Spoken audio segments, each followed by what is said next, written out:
The gamble paid off for the Tigers on that play. We have 10:27 and counting, first quarter.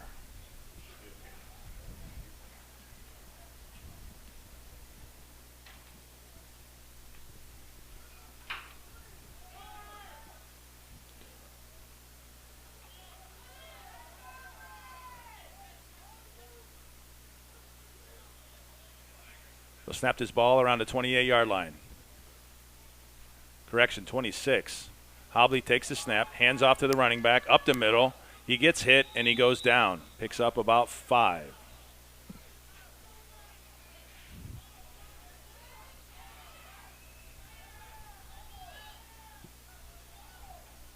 Nice run up the middle by the running back.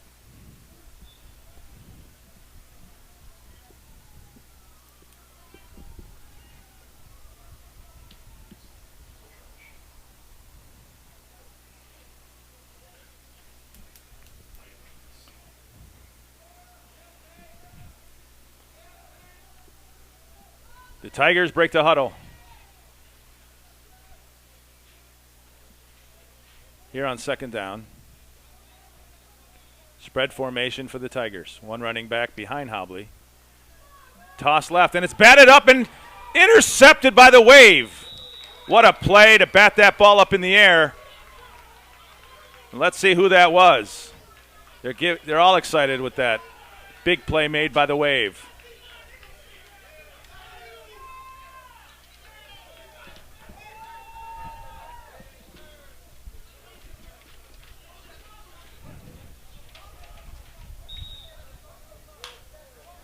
The interception made by number 36, Maximus Montana. And that'll give the Wave their first possession of the night. They'll start at their own 40. We have an official timeout. Oh, nope, they were signaling up here to the booth. And we're playing football. Wave come out. They have new uniforms tonight. They're wearing the black jerseys and light blue pants, gold helmets.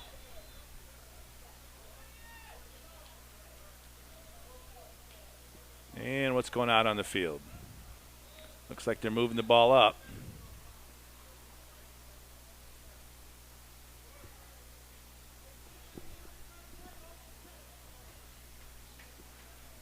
Larry Williams, the white hat tonight. He's talking it over with his other official on the sideline.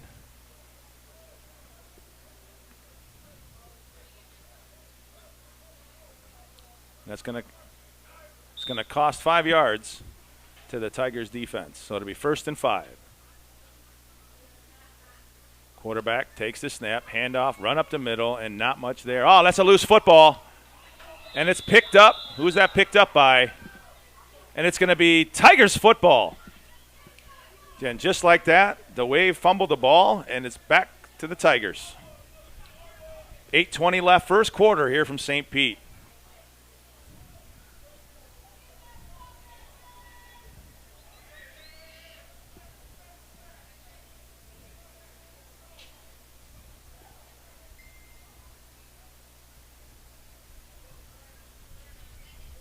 Fairly windy here tonight. It's about 69 degrees, I've been told. 69 degrees. But very pleasant here tonight.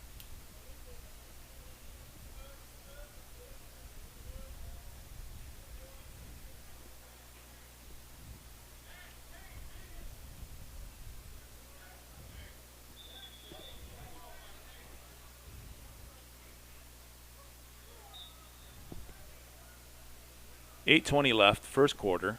Each team has possessed the ball one time.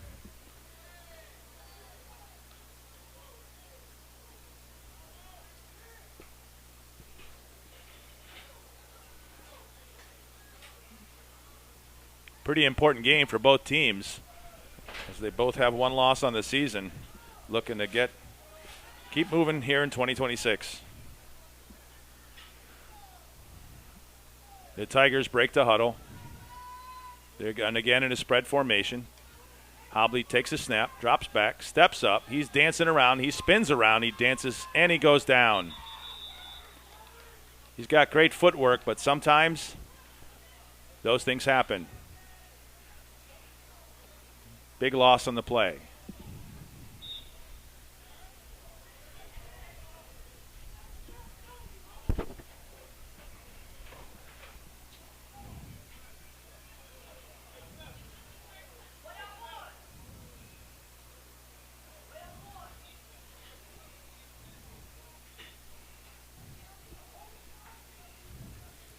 It's second and long for the Tigers.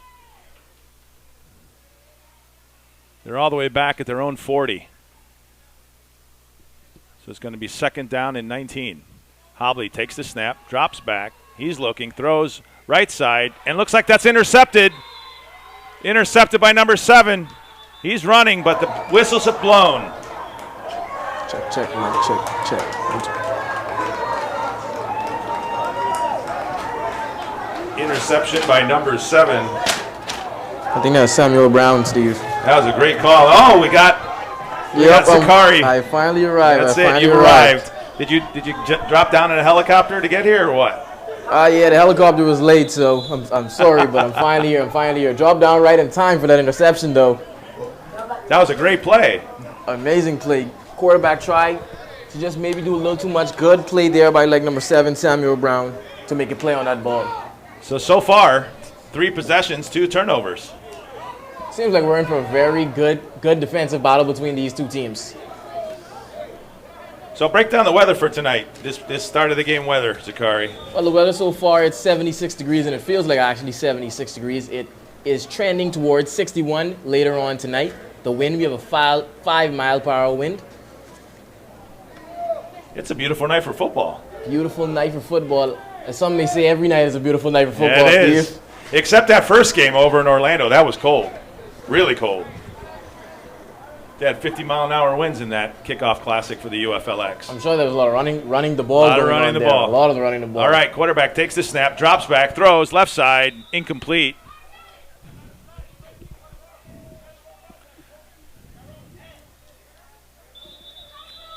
Monroe in at quarterback for the Wave. He takes over for the quarterback that was here the first few games of the season for the Wave, Colby Colbath.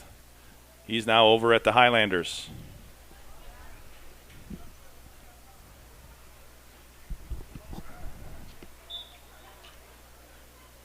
$7-10 and counting. First quarter. The Wave break to huddle. Fernando Monroe, the new quarterback for the Wave. Wave go trips left. One running back. Monroe drops back. He's looking. He's under pressure, and he goes down. And that looked like a Wave barreling over that quarterback.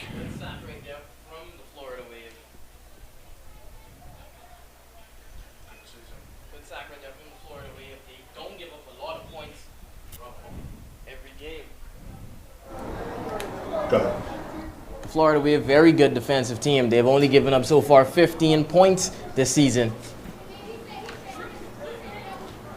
It's going to be 3rd and long for the Wave. Looks like they got to get to about the 39-yard line for a first down.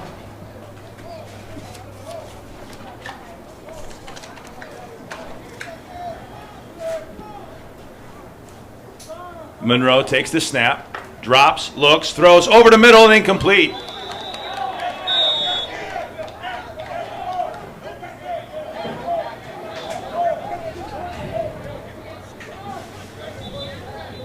That pass was intended for number 26, Ty Stevens. And that'll bring up 4th down. So Sakari, tell everybody out there that's listening and watching tonight, what brought you here? What's your passion? What's your vision? My passion is sports broadcasting, mainly play-by-play. It's the ultimate dream is to do play-by-play for the NBA Finals in the NBA. Any NBA team I'd say is the dream. My favorite team is the Lakers, but as of here, I go to the Dan Patrick School of Sportscasting at Full Sail University. Currently, like 5 months away from graduating, and sports is my life and my passion. Ball drops back. We're gonna punt the football. Delayed punt, and that ball's gonna hit the turf and down. Go ahead, Zakari. See, sports in my life is my passion. When I graduate, I plan, hopefully, maybe I'll get a job in news, doing like being a sports reporter for news, do local play-by-play, and then eventually work my way up to college and get to the NBA. So you got to get to the point, right, when you're watching the game and you're like, bang, puts it in, right? Well, when I get to that point, right? then I know I've made it, Steve. Bang, puts it in. That's the dream right there. There you go. So the Tigers will get pinned deep in their own territory. Looks like they'll start right around their own 20.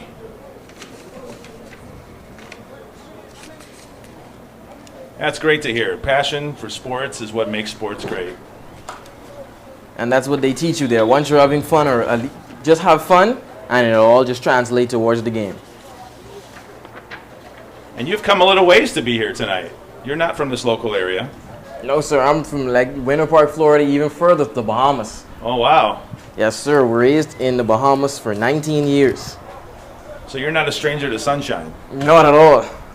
In fact, when it was cold like a month ago, that was the really strange part. Freezing cold. I can't take the cold at all, Steve. Looks like a run up the middle there by the Tigers. It's really hard to see those numbers on the Tigers uniforms. Is that 22, it looks like? It looks like, yeah, number 22. I think it's hard to see because of it's scrunched up on the back. Right. The Waves uniform looks really nice in good contrast. Those numbers really pop on those black uniforms.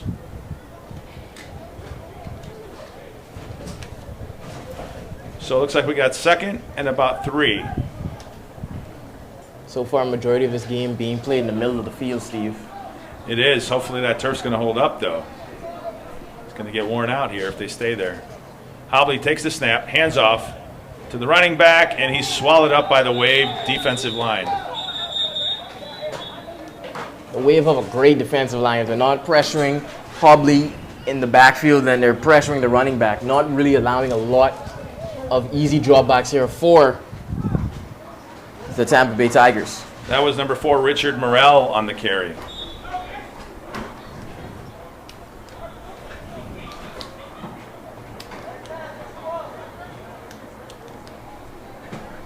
Looks like we got somebody watching the game from just outside the fence there. The white SUV. That'll bring up 3rd down for the Tigers. Looks like 3rd and about 7. Yard to gain is just beyond the 30. Hobley to shotgun. Tigers in a spread formation. Hobley takes the snap. He looks. He's dancing around. He steps up. And that pocket collapses, and down he goes. There's that defensive line again, not letting Hobley get set or comfortable in the pocket. Hobley has some quick feet, but sometimes that's a bad thing, too, if he doesn't get rid of the football. He has quick feet, but the defensive line, look, they have quicker feet. Able to swallow him up behind the backfield. So that'll back the ball up all the way to right around the 20-yard line. That'll bring up 4th down and about 10.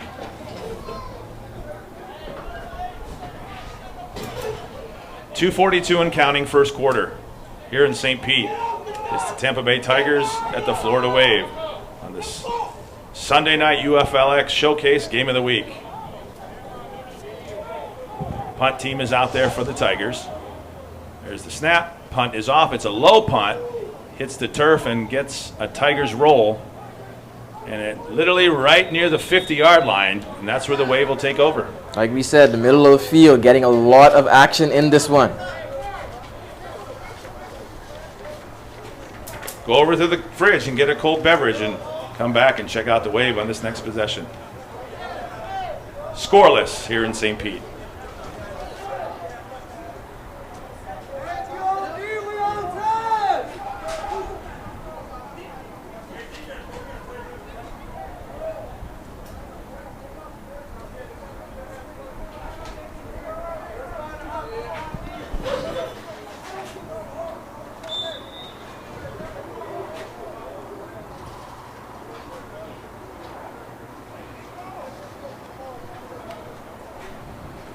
.218 left, first quarter. The Wave will have another possession starting at midfield. Handoff looks like to number 23, Travis Jr. on the carry. Short gain.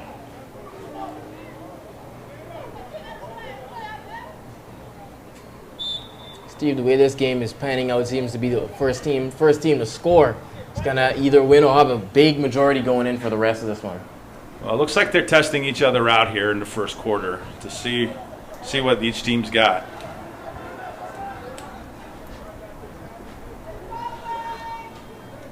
We got 2nd and 10. Quarterback takes the snap, throws left side high, and contact. But that was legal contact. The ball was a little high, incomplete. Monroe's pass was intended for number 5, Smith. And that was a big hit there, not even allowing the receiver a chance to get his hands on it. And if he did get his hands on it, he would have been in for a world of pain, Steve. Yes, sir. That would have been a hard hit if he got his hands on that ball. Definitely. Definitely, that would have hurt if he had gotten his hands on it. So here comes 3rd down. Monroe, the quarterback for the Wave. 2 receivers right, 2 left. Monroe takes the snap. He drops. Pressure comes up the middle. He rolls to the right side. Pressure. He turns the corner. He's got some room. He's got some speed. And he makes contact with the chains. And he's right at the sticks. And looks like the officials are signaling 1st down. And he is quick. He got away from every single defender there, especially number 44, Kente Goldston of the Tampa Bay Tigers. He tried to chase him down, but he just hurriedly ran out of bounds. It almost looked like he picked up speed when he turned that right side corner.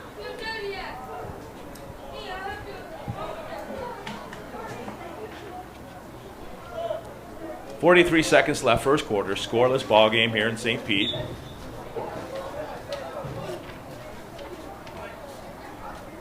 Tampa Bay Tigers on the left. They have the white jerseys, blue pants, and light blue helmet. The Florida Wave will have the gold helmet, black jerseys, and light blue pants. Well, I guess they marked them short, so it's going to be 4th down and a long one. We'll call it 2 yards. 2 running backs.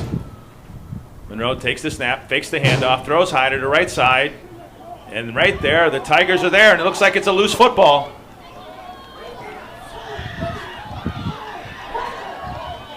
Everything's still going on. Whistles finally blow. The play's over. Let's see what the referee calls on that one. That looked like a turnover. Looks like a turnover. Now that's two fumbles on this game for this game. We almost might have to start tracking turnovers up on the scoreboard. I'm about to start tracking turnovers everywhere, Steve. I'm telling you, it's going to be the first team to score is going to hold the lead for a majority in this one. Just a defensive battle. 29 seconds left, first quarter. Scoreless ball game here between the Tigers and the Wave. It's the Sunday night UFLX Showcase, game of the week for week 4.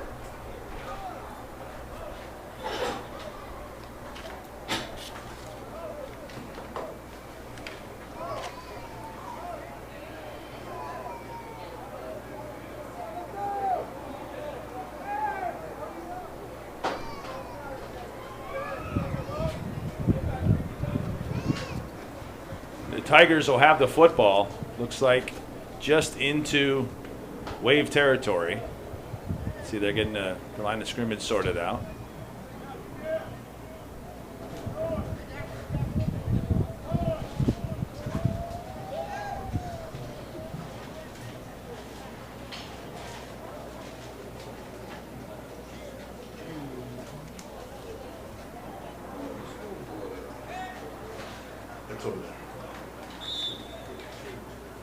Looks like that ball will be spotted.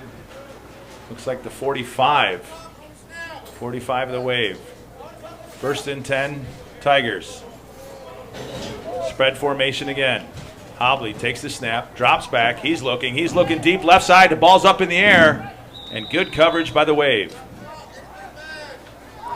Well, I know we've been joking about how the ball has been stuck at midfield so far, but At least the Tampa Bay Tigers seem like they want to get it up the field. A lot of deep passes have been thrown by them so far. Well, there were a lot of blowouts this week in the UFLX, so a tight ball game is always good for fans, for players, for everyone. You're correct on the blows, but even more specifically, on Saturday, the Lions beat the FP Bengals 39-8. The Bulls beat the Barons 37-8. And the Highlanders, a team you're a bit familiar with, beat the Cougars 22-14. Yes, sir. Yes, sir. That was a great game last night in Dunedin. Shout out to Gonzo with the Cougars. Hobley takes the bat snap, drops back, throws over the middle. It's complete. He makes the catch, falls down, gets back up, and the play is over. And that looks like it's a first down for the Tigers. And it looks like that'll be the last play of the first quarter as we're under 10 seconds left.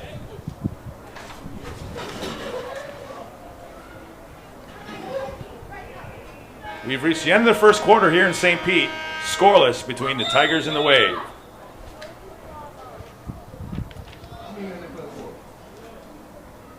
Let's take a break.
And here we are. Don't mind that overlay. That'll get corrected here shortly.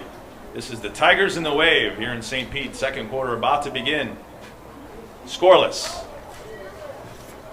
I don't think scoreless tells the full story, Steve. It's not just like both teams are going drive in. It's more of a defensive battle. We've seen interceptions, turnovers, fumbles. It's a defensive game, but it's one of those entertaining defensive games. It's going to be a very entertaining game tonight.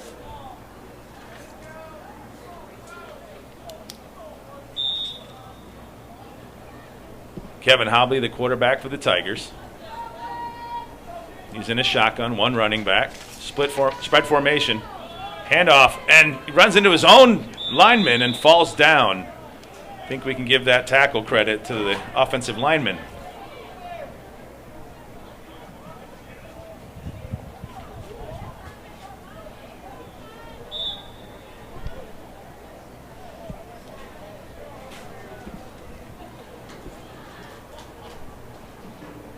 Nice quiet crowd so far here tonight in St. Pete.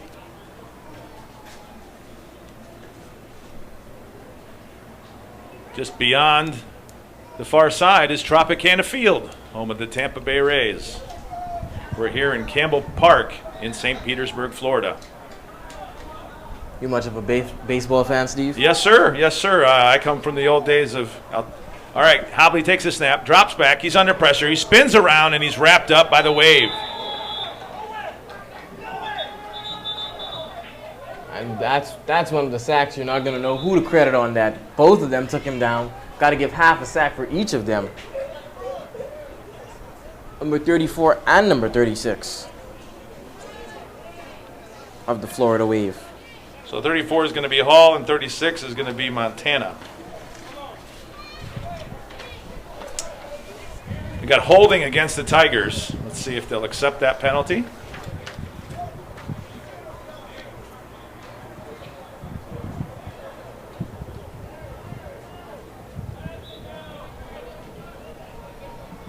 So to answer your question, Zakari, I'm originally from Cleveland. I grew up a Cleveland Indians fan back in the day, and I love the Cleveland Indians, especially back in the mid-'90s. They were a great team to watch. But St. Pete is the home of the Tampa Bay Rays. And the clock is moving, 13:03, second quarter here in St. Pete. Hobley at quarterback. Right, receiver in motion. Hobley takes the snap. He's looking right. He's down deep right. Flag on the play. It's up high. And incomplete, but there's a couple flags on the play. Looked like across the middle and then on the far side near that pass attempt. I'd have to see what these flags are to see if the play is either advancing or going back a little bit. Looks like it's going to be a holding penalty against the Tigers, so that'll back them up.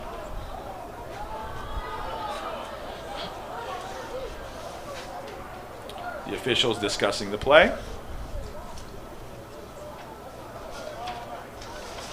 Larry Williams on the call. Holding against the Wave. Offsetting. Yes, sir. Offsetting penalties on both teams, so they'll replay third down.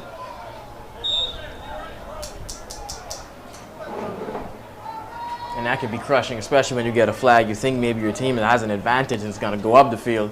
And you figure out your team also gave up a flag, so the play is just dead. I mean, it's a tight ball game. I mean, one turnover and then the other team matches it. Then a penalty and the other team matches it. So it's going to be a tight contest all night. It's going to be third and around 15. Ball spotted at the 38.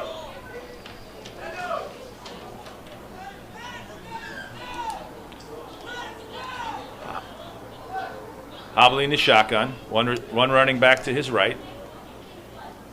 Hobley takes the snap, drops back, steps up. He's looking. He steps up. He's looking to run. Looks to turn the corner. He's run out of bounds. And looks like it was number 2 to take him out of bounds. Hollins.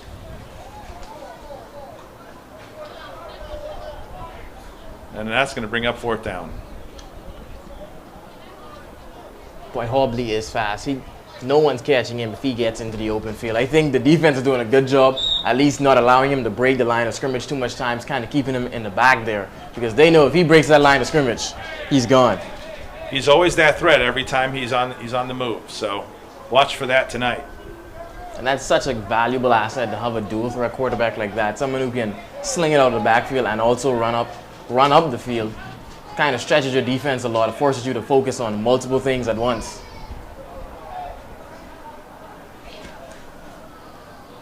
So it looks like it's about 4th and 13 here. And the offense stays on the field for the Tigers. Hobley takes the shotgun snap. He drops. He's holding. The pocket collapses and down he goes. It's a loose football. Oh, they ruled him down. That looked very close to a fumble. Oh, that was a Christmas present there for the Florida Wave. Hand, gift, and wrapped. He was ready to take that one to the house. And that's going to be Wave football. 10:49 left. Second quarter here in St. Pete. It's the Wave 0, Tigers 0. It's just basically this.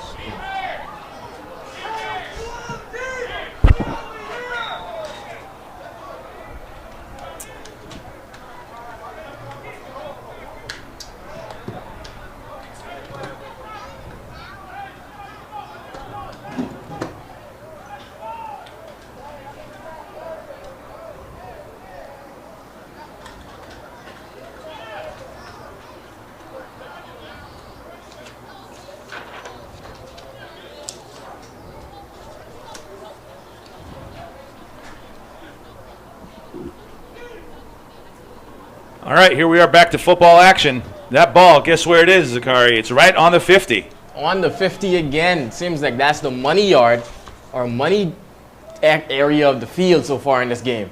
Monroe takes the snap, hands off to the running back who runs right side. And the defense is there, and looks like that carries by number 22, Alderman. And there's a flag on the play.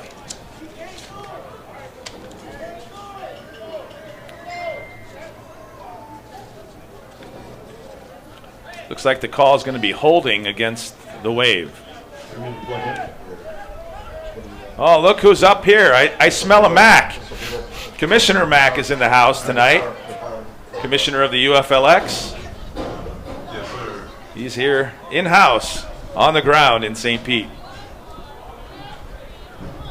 Is this your younger son, Kamish? Is this your younger son? Is Zakari your son? All right, well, it's going to be holding against the Wave. And that'll back him up. They're going the wrong way here, second quarter.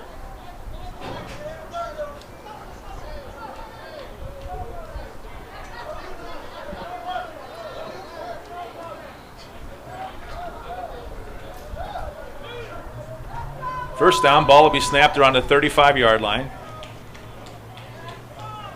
Monroe takes the snap, looks left side, throws quick to the slant receiver, and incomplete. Tried to get that ball out very fast, just unfortunately before his receiver, number 8, could make the cut. Quez Ivory, number 8 for Florida Wave, couldn't make the cut. If they could have had that connection, he would have took it because there was no defender anywhere in the middle of the field. I think we've seen a lot of plays like that where it's like if that one person was in there, that one defensive stop, it had a chance to totally change this game and turn it on its head. So we have second and long coming up for the Wave.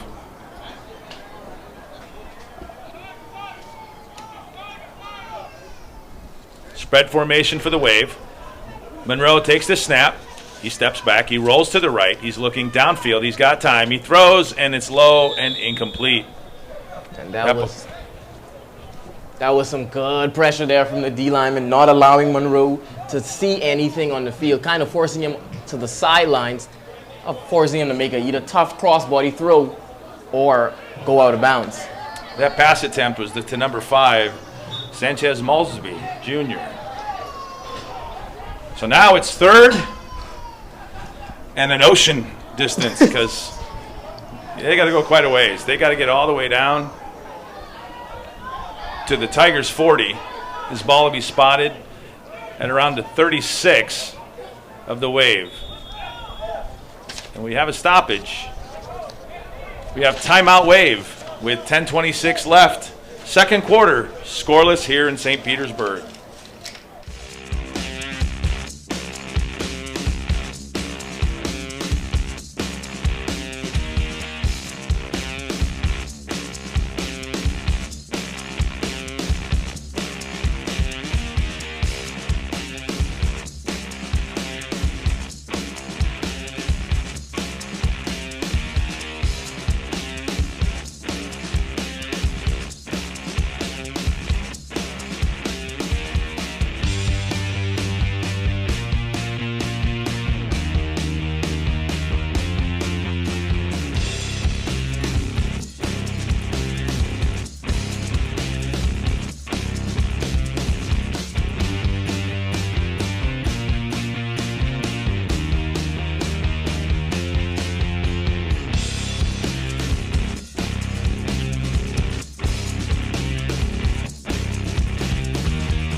Pressure on Monroe, and down he goes in the backfield. That's a big sack by the Tigers.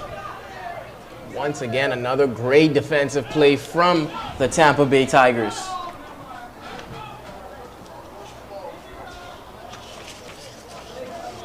Neither team has gotten anything going yet on offense. It's definitely been a defensive battle here tonight.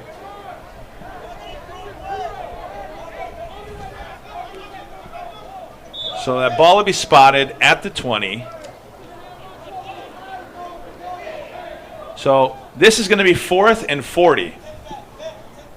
4th and 40 now for the Wave. The better term would almost be 4th and forever. That's how far it's going to take for them. 4th and Batman forever. Man. Good defensive stance there by the Tigers. That punter will be inside his own 10.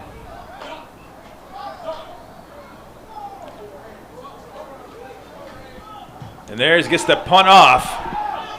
And it hits, and it takes a Tigers bounce.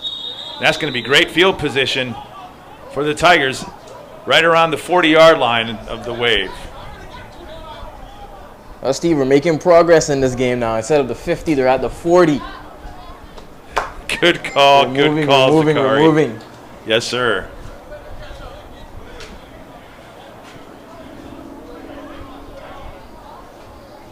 Are we going to make any projections? What do you think? You think the Tigers get it in here on this series? They're starting to get warmed up. I'm thinking Florida Wave, interception, pick six. Oh, he's going to call it pick six. That's what I'm going with. On this series, or are we going to? Oh, on this drive right here. On this drive, all right. So that's the prediction here. Zakari says pick six for the Wave here, and I'm calling touchdown for the Tigers on this series.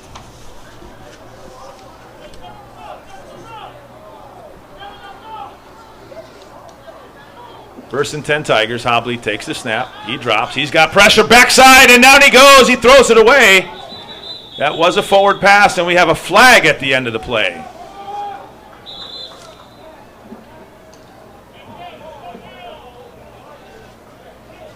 Oh, and that's going to be a personal foul penalty against the Tigers.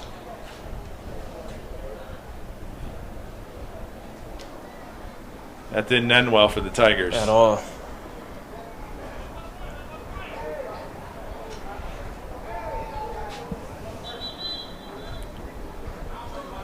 I think these are just two very star-studded D-lines going up against each other.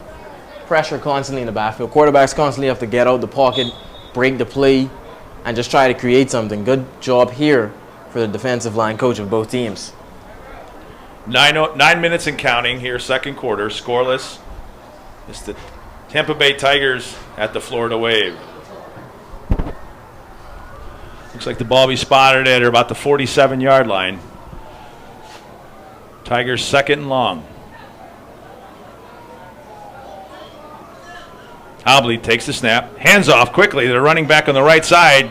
He's moving. He cuts outside. He's got some more room, and a big pickup on that play. Great cutting by the running back. Now that right there is what you call vision, Steve. Made a cut right, made a man miss, then cut back left, took it to the sideline. Great vision there from the running back. That was a great play to help out the Tigers offense.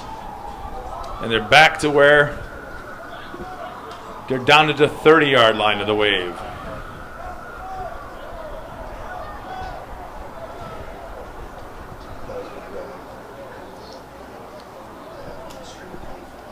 It's going to be third and less than one. Let's see if Hobley takes it himself this time.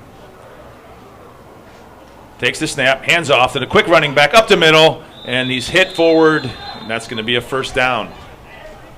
Great forward progression by the running back. He may be small, but was able to get down and power his way through the line at that time for the easy 1-yard gain.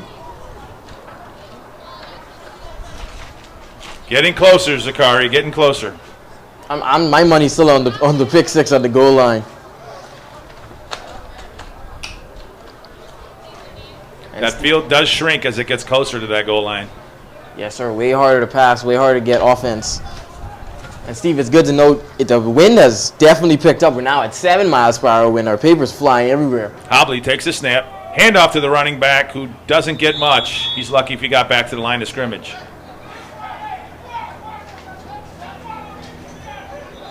The defensive line now finally taking a stand against this Tampa Bay Tigers offense. 6:56 and counting, second quarter.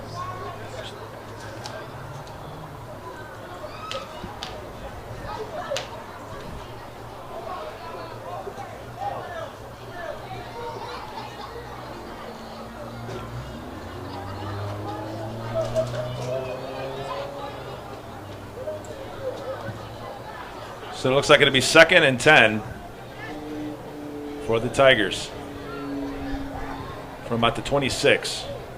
Hobley takes the shotgun snap, drops, pocket collapses. He puts his head down. He's grabbed by the ankles by that tough defensive line.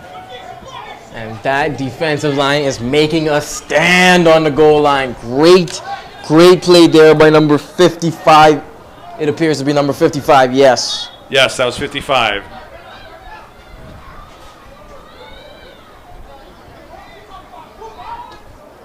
And that's going to bring up a 3rd and long for the Tigers. And I credited the Tigers defensive line coach earlier, but I think it's rightful we say their name, Steve. Rufus Norton, defensive line coach for the Florida Wave, excuse me. They definitely deserve some credit for the work they've done in this one.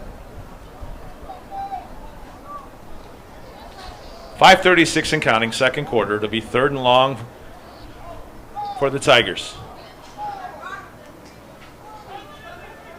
Hobley in the shotgun. Takes the snap. Looks right. Throws right. Complete to the slant receiver and incomplete.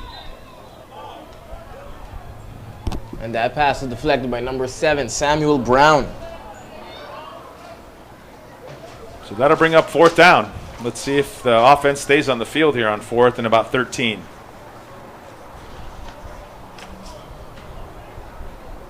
.521 left, second quarter.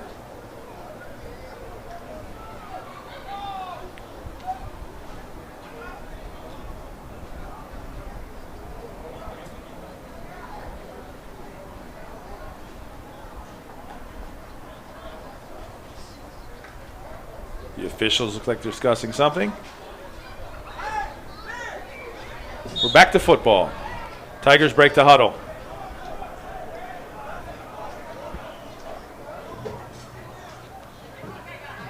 Fourth and 13.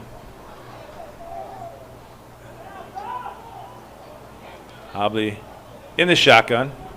Trips left for the wave. Correction for the Tigers.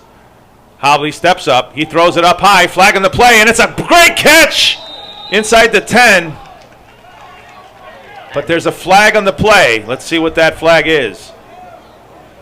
And Hobley, a little Patrick Mahomes action, running out the pocket, almost off his back foot, threw a beautiful dime in the back of the end zone.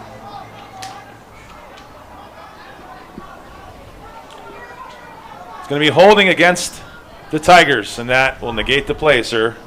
I know that one has to hurt for the Tigers. Been getting shut down all game. Both teams, finally, when you get a break, gets called back because of holding. And your prediction was almost right there, Steve. Almost. We're not there yet, though. 5:07 left, second quarter. And now to be 4th and long.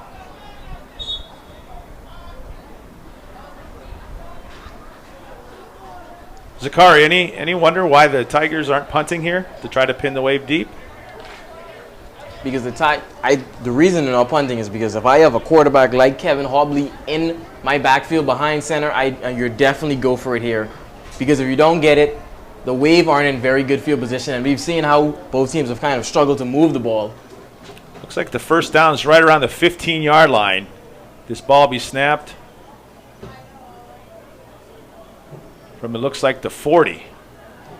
Hobley takes the high snap, brings it down, looks, pocket collapses, and down goes Hobley. And what about it, Steve? We've been talking about that defensive line all game. Looks like that was number 6, Victor Rentas, on the sack. And the ball will go over to the wave with 4:26 left, second quarter, scoreless from St. Pete. Yeah, it was a flag.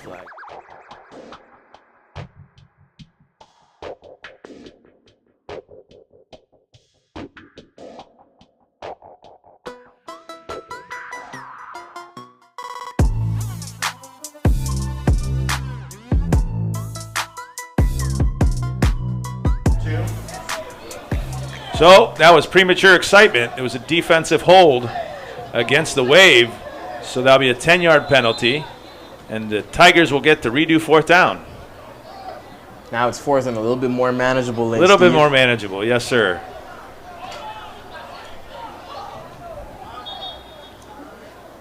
Still a long ways away, though.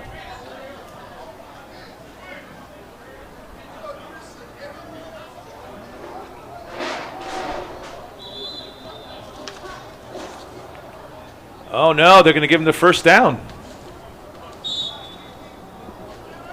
So what a break. What a break for the Tigers. I was about to say the 4th and long became a 4th and manageable. Now it's a first down. How the Tides have turned for the Florida Wave. And that ball is right around the 29-yard line. 1st and 10, Tigers. Hobley takes a snap, hands off to the running back who gets hit, and down he goes right away. Not much there.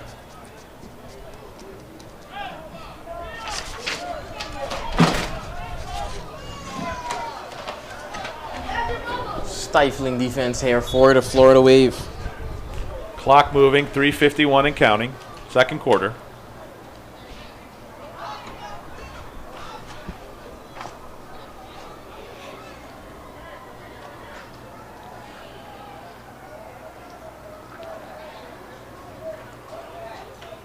Tigers break the huddle. They'll go trips left.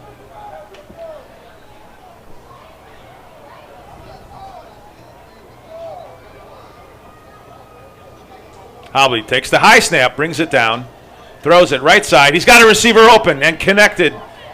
And then that receiver will try to make a play, and he's out of bounds right near the 11-yard line. Steve, so much happened on that play just now. Hobley took the high snap, like you mentioned, almost fumbled it. Offensive line person's helmet went down, and then the amazing catch from the wide receiver. One juke put number 7, Samuel Brown, on the floor. And that's going to be a first down around the 12-yard line. And the Tigers are in business. What an explosive possession there from the Tampa Bay Tigers. You can see why they've scored 94 points so far in the season. That's through 3 games, so they've been putting up points for sure. So I'm sure this is almost like a weird thing for them to go almost into halftime 0-0. Hobley takes a snap, fakes the handoff, keeps it, runs it left side. He's got room. He's slashing over, and he's tackled. But a nice pickup there for Hobley. Good running again from this quarterback just before he reached the goal line. That might have been the last play before the 2-minute warning. We got 2:12 accounting, second quarter. Clock will stop at the 2-minute mark. We are playing NFL rules, even though they're using a college football. Only variation is the dynamic kickoff is not in play. So that's a timeout. Timeout for the Tigers with 2:02 to go, second quarter, scoreless ball game.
Following the Tigers timeout with 2:02 left in the first half, they'll break the huddle.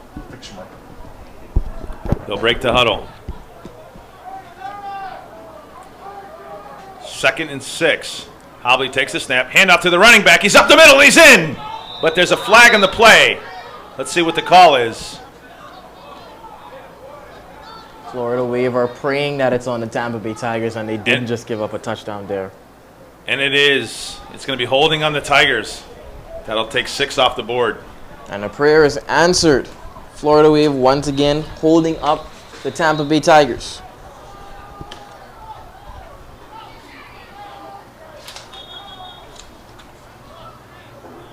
And we've reached the 2-minute warning here in the first half. We got a scoreless ball game between the Tampa Bay Tigers and the Florida Wave. We'll be back after this short break on the UFLX Sunday Night Showcase Game of the Week.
And we're back after the 2-minute warning. We got 1:58 left, first half. It's been a defensive battle all night, but the Tigers are driving. Steve, at this point, I think defensive battle is a bit of an understatement by the amount of fumbles, interceptions, and turnovers we've had in this game. It'll be 2nd and 15 for the Tigers. Spread formation again. Hobley takes a shotgun snap. Drops, throws hard, left side, caught! Incomplete. Nearly caught. And your adjective, Steve, when you said throw hard, that was the perfect way to describe it. He threw a bullet into the hands of the wide receiver. I had flashbacks of Dan Marino on that play. Do you young bloods know Dan Marino? I was about to say, I can't say I had flashbacks. I never watched him. But yes, sir, I do know the great Dan Marino, one of the fastest releases and hardest passers of the NFL history. Yes, sir. I had the privilege to watch him growing up. I grew up in Cleveland, and it was great. I was a Miami Dolphins fan because of Dan Marino, and they were my second favorite team, so it was great to watch him play. Back to game action here. It's going to be 3rd and 14 for the Tigers. End zone, incomplete. And that'll bring up 4th down with 1:45 left here in the first half. What's the call here? Do you bring in a kicker? I think you bring in a kick here because it's a very tight defensive game. You need points, and it's going to be great to go into the half at least with maybe a 3-point lead if they can stop the wave on offense. Well, it could be the wind, though. The wind is blowing pretty well, so it looks like the offense stays on the field for the Tigers. Big play here for the Tigers. Can they keep this momentum going in and push it into the end zone? We have a timeout on the field. It's going to be the timeout by the Wave. 1:45 left, first half here in St. Pete. Scoreless ball game.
Here we are, back to action. It's 4th down for the Tigers. It's a big 4th down with 1:45 left. First half, Hobbling the shotgun. Trips left for the Tigers.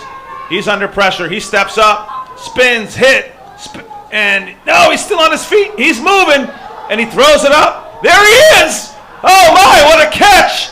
And touchdown! Wow! And Kevin Hobley.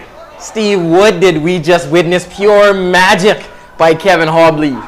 Breaking 2 sacks, avoiding defenders, keeping his eyes downfield to find the open receiver for the touchdown. There was no defender even near him. What a play by Kevin Hobley. And we have an injured player on the field for the Tigers. We'll be back after these few moments to St. Pete. The Tigers just took the lead.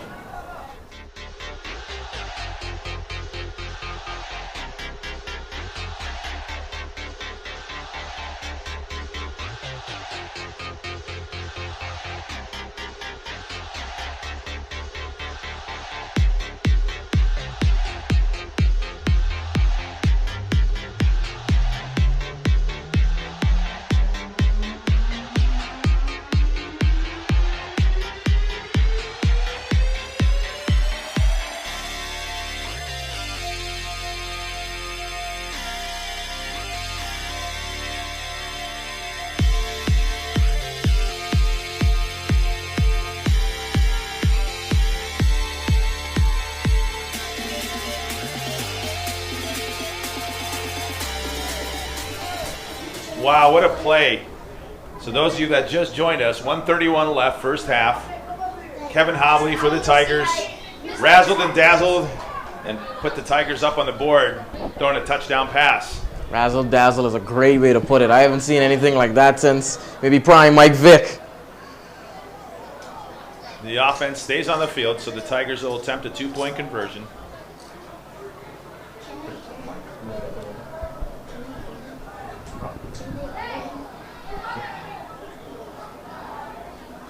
Untimed down. Handoff. No, it's a fake handoff. Quarterback keeps it himself, and what's the call? No good. He'll be tackled short. So with 1:31 left, first half, the Tigers are up 6-0 on the Wave.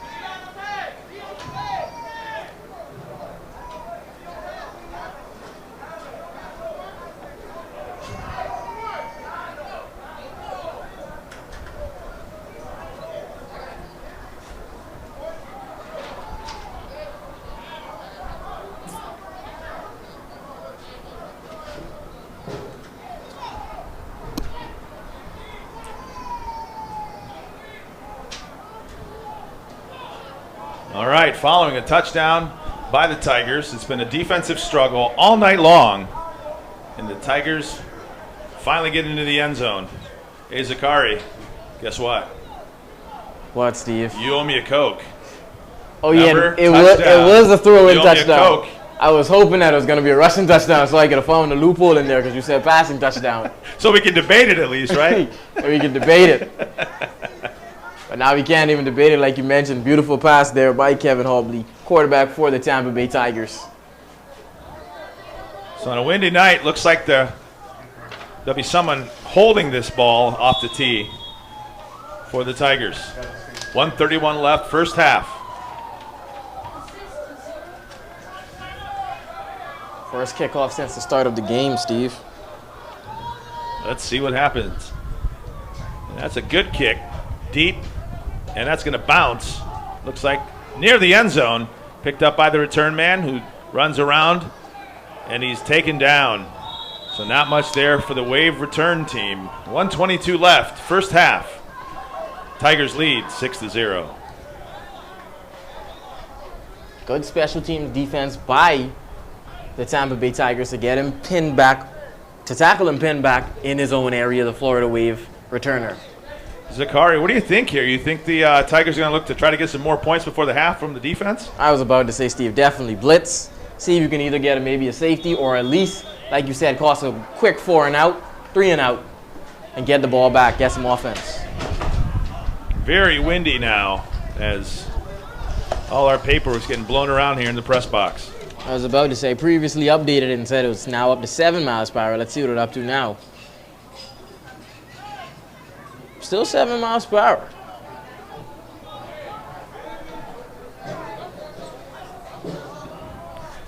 Monroe in at quarterback for the Wave. He'll be in the shotgun. And we have nothing. Let's see what's going on here. The ball went back, but doesn't look like the play actually happened.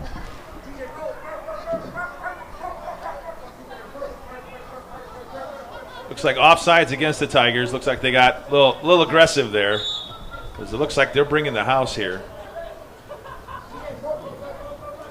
Almost like I said, get a blitz, see if you can try to get a safety maybe, force a quick 3 and out. So here go the Wave, down 6-0. Monroe, shotgun, takes the snap. He's looking. He rolls right. He's under pressure. Here come the Tigers. He turns the corner. He throws down the right.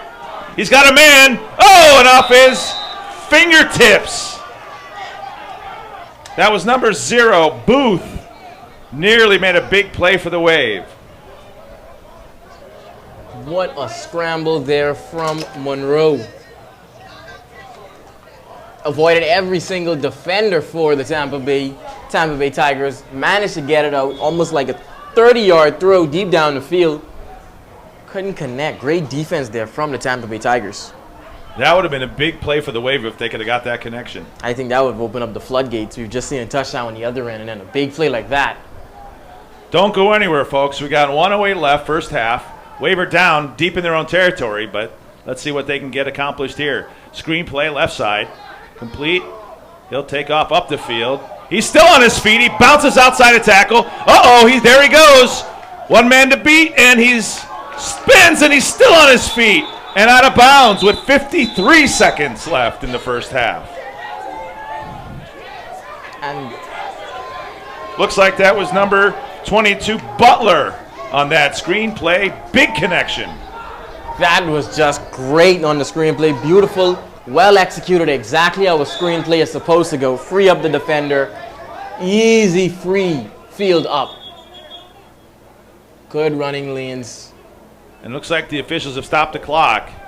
I don't know, it looks like he got out of bounds on the far side. That would stop the clock per NFL rules. But the chains are taking their good old time to get reset. Well, Steve, we had a defensive war throughout the first start and kind of end of this game, but the few seconds winding down going into halftime seems to be an offensive battle. The waiver down to the Tigers 36, 48 seconds left, first half. Monroe in the shotgun. Takes the snap. He drops. He looks right side. He throws, and it's low and incomplete. Clock stops at 44 seconds. That pass was intended for number 5, Smith. Don't go anywhere, folks.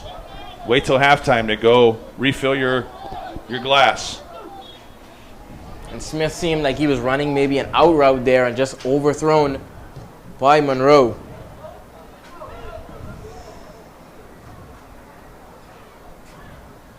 Second and 10 coming. Ball spotted right around the 36-yard line of the Tigers.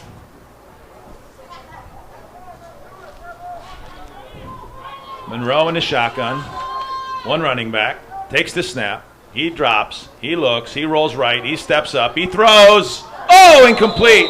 Right off the hands of the receiver. That pass was intended for number 16. Wow. That would have been very beneficial if he made that catch. That would have definitely opened up this game.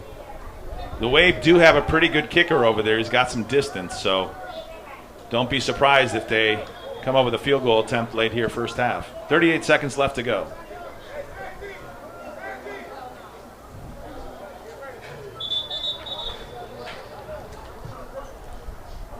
We got a timeout by the Tigers. 38 seconds left here first half.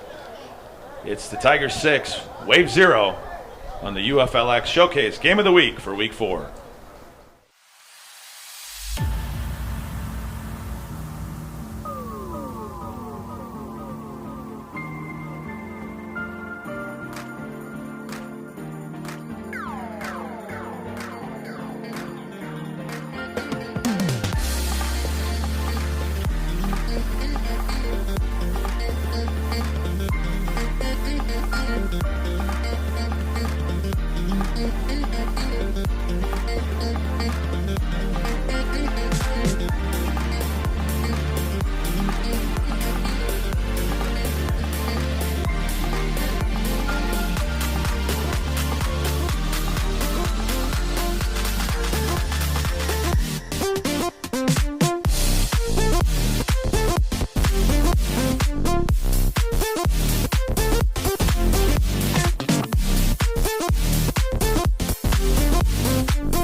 Following the timeout by the Tigers, who lead 6-0 on the Wave with 38.6 seconds left in the first half.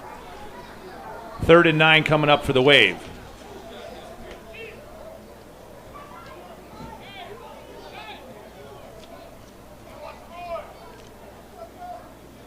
Monroe in the shotgun. He's got one running back behind him. Takes the snap, looks to hand off to the right side, and not much there. And the clock is moving with 31 seconds. And that play was swallowed up by the Tampa Bay Tigers defense. We got a timeout by the way, with 25.8 seconds left. We'll be back after a moment.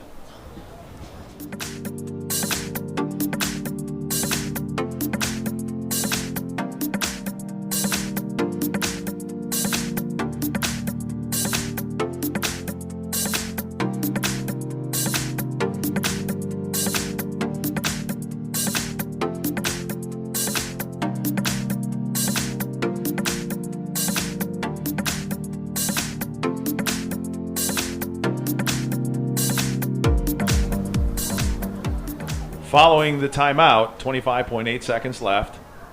First half, the Tigers lead 6-0 on a beautiful touchdown at the far end of the field by Hobley.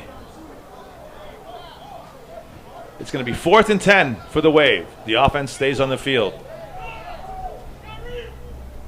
Monroe in the shotgun. Drops back. Pressure by the Tigers up the middle.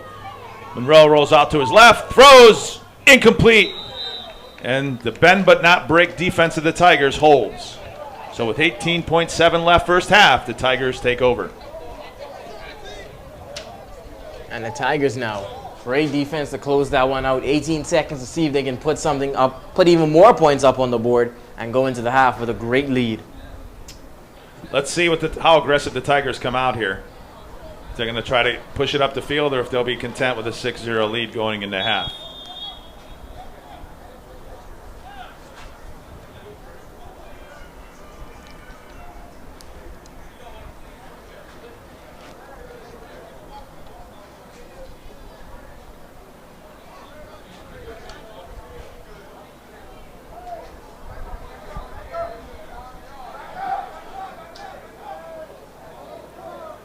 First and 10 Tigers, 18.7 left here in the first half. Hobley in the shotgun, spread formation for the Tigers. Hobley takes the snap, he drops, he looks to throw right, deep pass, he's got a man and just overshoots him. That ball had some zip. Definitely, Hobley seems like is someone who really can put some zip on the ball. And he had his receiver, like you said, just a little too much power on it, just overthrew him. That's where you want to miss, though. You don't want to miss short. 13.7 seconds left first half.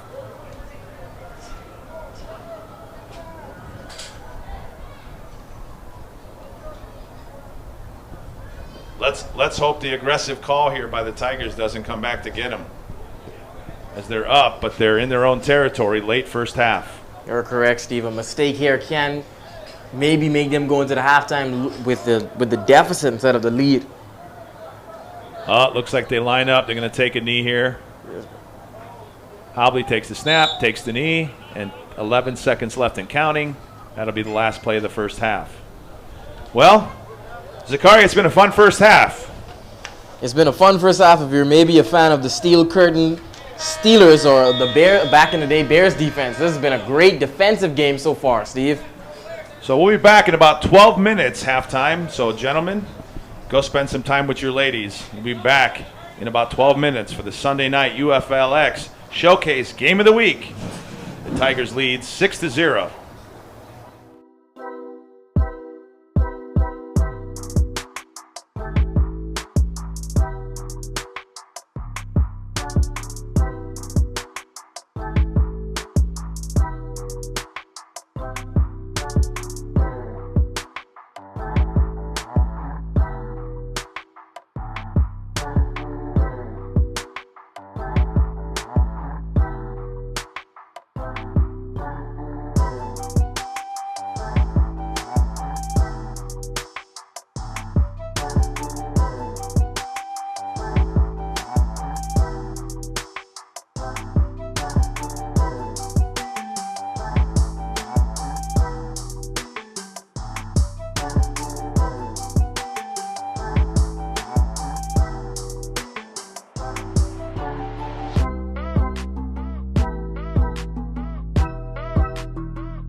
ladies and gentlemen, we're back here about to start the second half in St. Pete.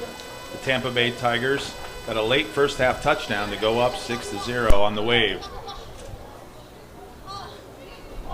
Zakari, it's a windy night here tonight. It seems like it's getting more windy as the game goes on. You're correct. When we first started, our papers were almost standing still, and now we're having to find things to place them on just to keep them still.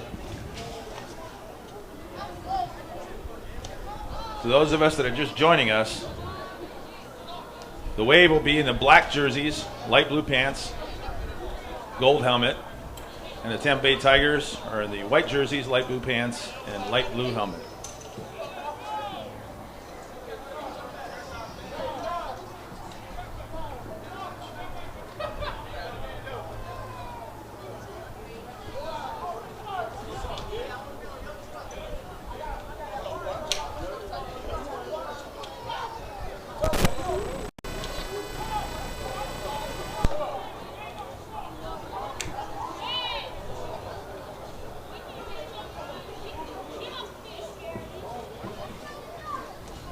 Well, it's a great first half, Zakari. Great first half. Like I said at the end, a great first half. If you like those hard defensive football battles, like we mentioned, a lot of fumbles, turnovers in this one. And then we got, like you said, razzle-dazzle at the end there with a touchdown from the quarterback.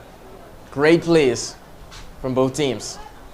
So it looks like the Wave will receive the opening kickoff of the second half.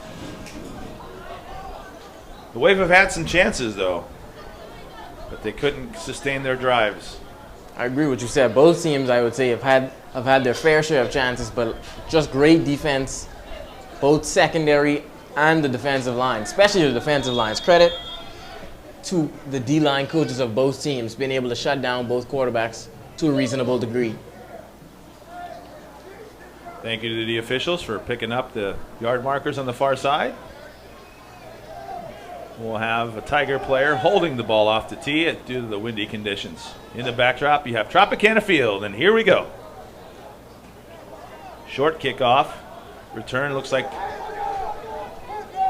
number 17 of the Wave on the return.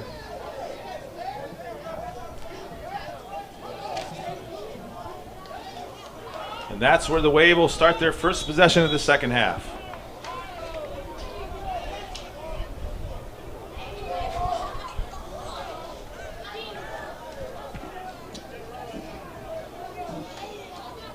Had a lot of rain here in the area a few days ago. A lot of rain. Looked like that some of these lines on the field got kind of washed away. A lot of rain Friday night. Went through this area. Lightning strikes. High winds. It was a downpour for a while as well. But Steve, we're hoping and praying that does not happen tonight so we can continue enjoying this great game of football.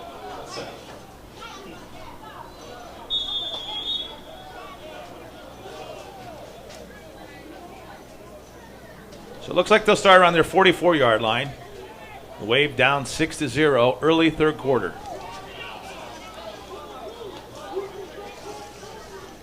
The Wave will currently move from left to right. Monroe takes the snap, steps up. No, that's not. Down he goes. Good pressure up the middle by the defensive line for the Tigers. And the Tampa Bay Tigers defensive line back like they never left, bringing the same intensity they had in the first half over to the second half. Early offensive stop there. That'll back them up to around their own 39.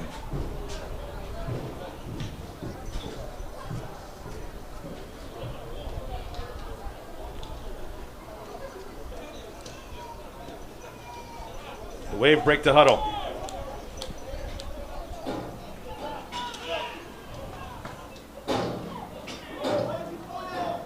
Two running backs set for the Wave. Monroe takes the snap. Handoff, right side, juggled, and not much there. Number 22, Alderman on the carry. And that was almost a very dangerous snap there for the Florida Wave. Like you mentioned, juggled a little bit. Looked like it maybe would have popped loose for a fumble.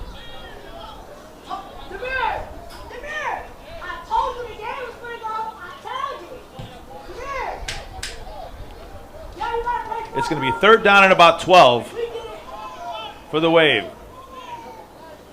Monroe's checking his wrist coach to see what play they're going to go with here on 3rd and long.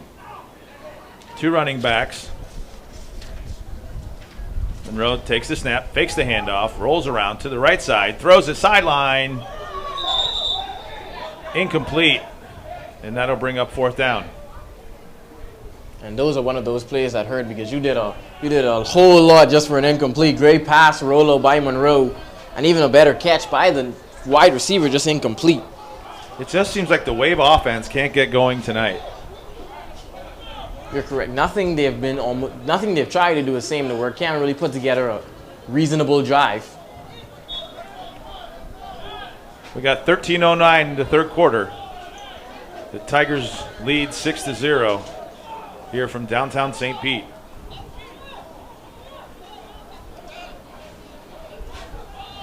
Punt team out there for the Wave.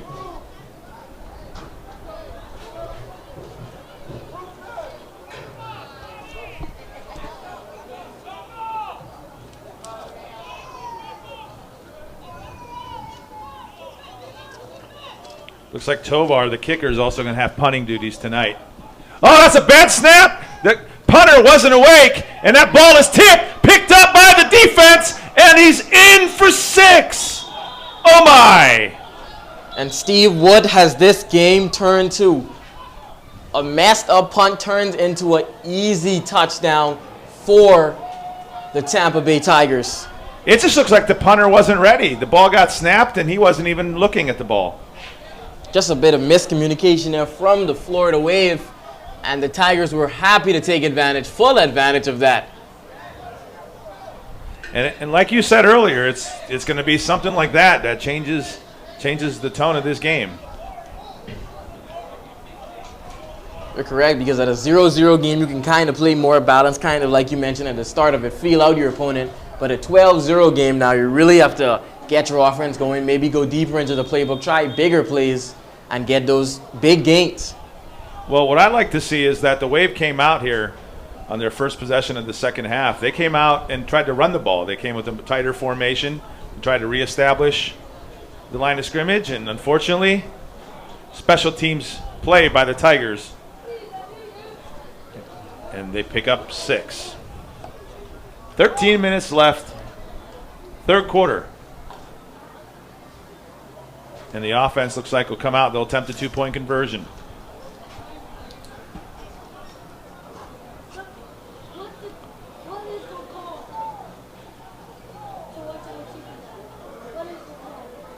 Hobley in the shotgun, takes the snap. He drops back. He rolls right, steps up, misses a tackle. Oh, end zone, and what a beautiful play.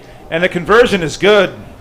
Wow. Yeah, Steve, we were kind of like doubting it in the start of the game, but you can see why this team has scored 94 points in 3 games. That averages to around 31 points a game. It's starting to become clear now. They have a great offense going by this Tampa Bay Tigers team. Well, Hobley's got the arm. He's got the legs. And if that offense can stay together, look out. The Tigers are going to make things happen. 13 minutes left, 3rd quarter. Tigers up 14-0 on the Florida Wave.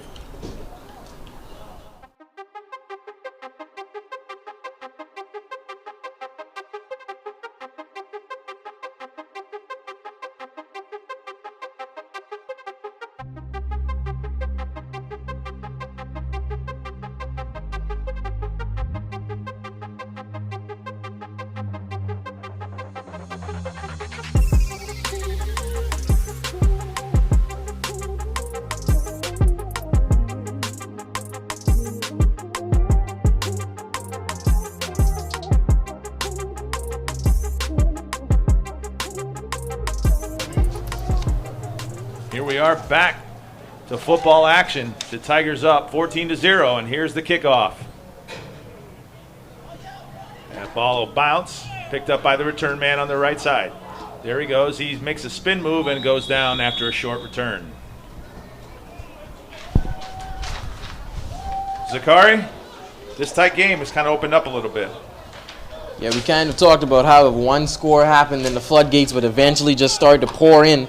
And it seems like for the Tampa Bay Tigers, the floodgates are surely pouring in. This is a very important drive for the Wave. They got to get something going on offense. Correct. Cannot go 3 and out here or it will put your team in a bad spot.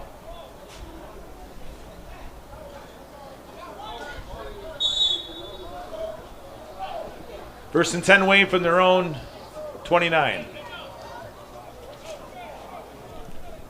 On the far side of the field is Tropicana Field, home of the Tampa Bay Rays. We're here in downtown St. Pete for the Sunday night UFLX Showcase Game of the Week. Thanks for tuning in tonight. I'm Steve Carosi here with Zakari McKenzie. Monroe in the shotgun, takes the snap, he's looking, he throws left side high and incomplete.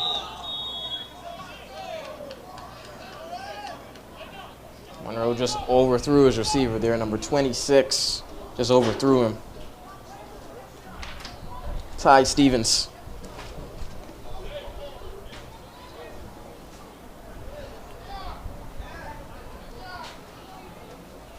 Here we go, second down and 10. From the 29-yard line.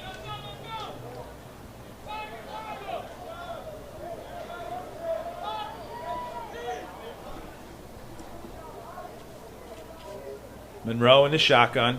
Spread formation for the Wave. Monroe takes the snap, rolls right, throws, complete. What's the call?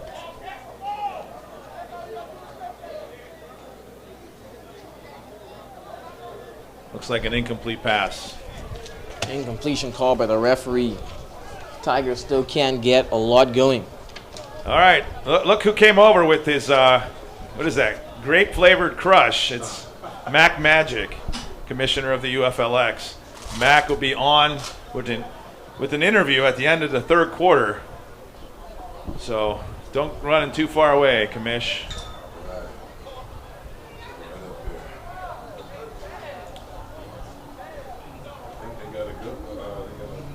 Oh, did they give him the first? They give him the catch?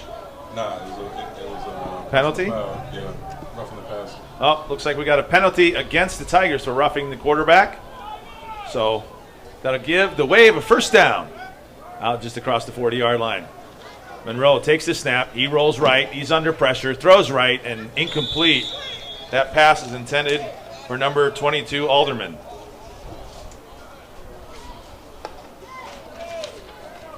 Hey, Commish, how windy is it down there? It's very windy. Very windy. Very windy. And I'm out here with those shorts on. But it's not as cold as that kickoff classic, that's for sure. No, that was a nice bird. That was crazy. Very windy, very cold. That was crazy. So it looks like that'll be a penalty against the Wave. That'll back them up 5. Steve, you mentioned that the quarterback that the Wave have now is not the one they started off the season with. Do you think that may be having an effect on their offense so far? Well, we'll cover that here after this play. It's 1st and 15 for the Wave. Monroe takes the snap, drops back. He looks. He's looking left, throwing left. No, incomplete. And that was nearly picked by the Tigers.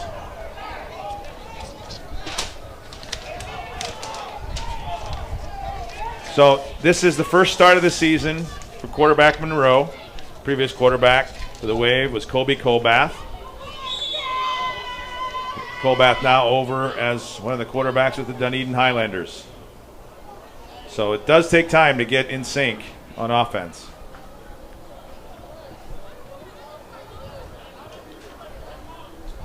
Wave last week in a tough game against the Highlanders, 1-point ball game, 9-8. So they're looking to get back on the winning track here tonight in the UFLX Showcase Game of the Week. 2nd and 15. Monroe takes the snap. He steps back. He drops. He rolls right. Under pressure. There go the Tigers. He's under pressure, and he gets it away. But let's see. No flag. That's going to be an incomplete pass. That was great awareness there from the quarterback, Monroe, not to go down easily. Kind of stay on his feet, and then once he noticed that nothing was open up, just threw it away before the defense could get the big sack. That was heavy pressure there by the Tigers defense. They've been sending heavy pressure all day.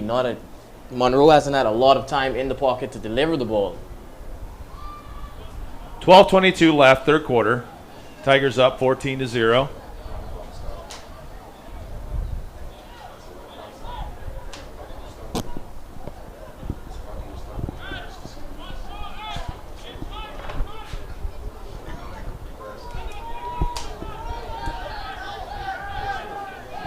Monroe in the shotgun. It's 3rd and 15. Takes the snap. Drops back. He's looking left. He's pumping. He's looking. He's throwing up high and caught.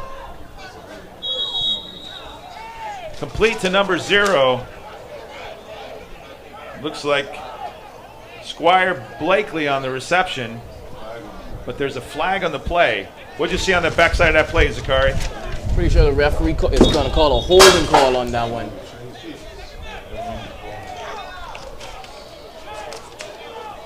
Referee saw a holding, and that play is going backwards for the Florida Wave. It's a tough break. Tough break for the Wave. Anytime the Wave succeed, it's like they get a penalty or a flag called. That's the definition of 1 step forward, 2 steps back. Quite literally. That's a song, wasn't it? 1 step forward, 2 steps back. Mac, you know that song? 2 steps forward and 1 step back, or 1 step forward, 2 steps back. How's that go? Because opposites, Paul Abdul. Yeah. Opposites attract, right? Yeah. Us old guys know this. Young bloods, not there yet. I'm learning all the references today. That's it. And you know what? Funny, Paul Abdul was a cheerleader for the Lakers back in the 80s. That's it. She became a big pop hit, Paul Abdul. I'm gonna write that one down. Actually, I'm not going to give away any secrets, but I did have a crush on Paul Abdul back in the 80s. I have to say. Everyone did. Everyone did.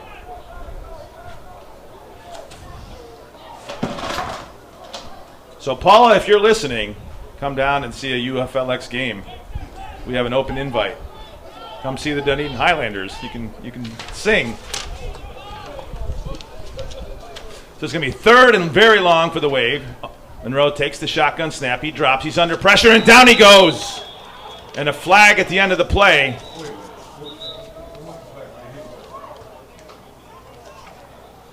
That's a big hit on Monroe. Let's see if it's going to be personal foul penalty. Yes, it is. Big break for the Wave on that one. And this time a call goes in the favor of the Wave. And that's going to be roughing the passer, so that'll give the Wave an automatic first down. Tack on 15 yards to the end of that play. 11:41 left, third quarter. The Tigers lead 14-0 here at Campbell Park in St. Pete.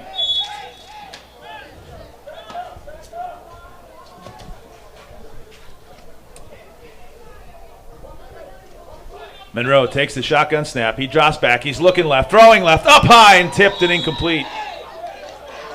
The Tigers are just in the right place at the right time.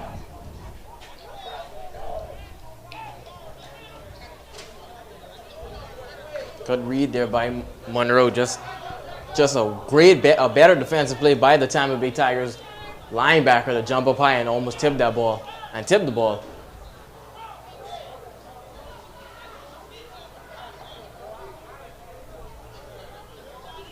Florida Wave just struggling to get any offense going right now. The Wave break to huddle. 2nd and 10 coming up. 11:28 left, third quarter. Not a lot of energy there on the Wave side of the ball. Monroe takes the shotgun snap. Looks to hand off to the running back. No, and here comes pressure for us. A loose football. It's a free ball. Picked up. No. Who's on it? And it's the Tigers. Wow, another big break for the Tigers defense. Speaking of breaks, that's something the Wave cannot catch. Penalty after penalty, and now a fumble by their quarterback picked up by the Tampa Bay Tigers. Well, don't go anywhere, folks. We're going to take a short break. We'll be back here, third quarter, 11:19 left. The Tigers lead 14-0.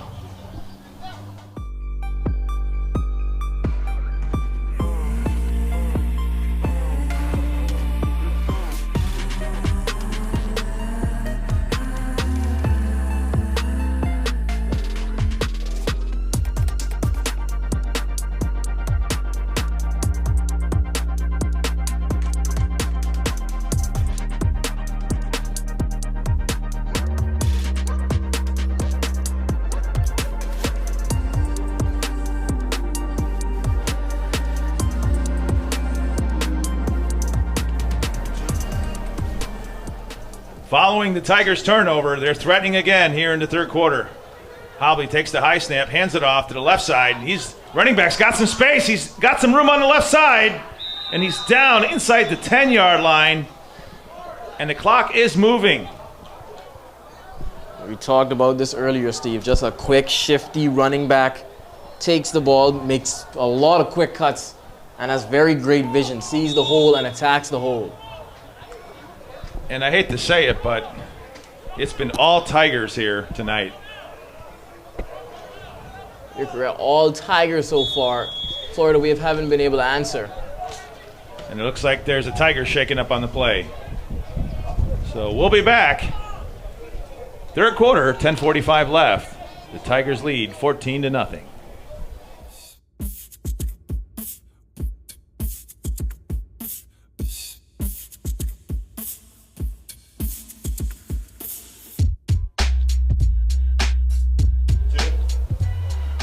Following that brief injury timeout, we're back. 10:37 and counting, third quarter.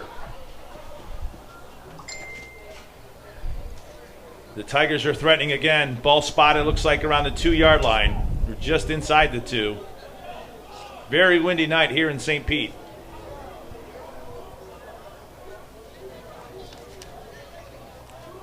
What's the call here, Zakari? Well, if the Tigers, you're definitely going to do a RPO between the quarterback. There he goes. It's the tush push. And the call. What's the call? Touchdown. Tigers. Hobley across the goal line. Another touchdown for the Tampa Bay Tigers.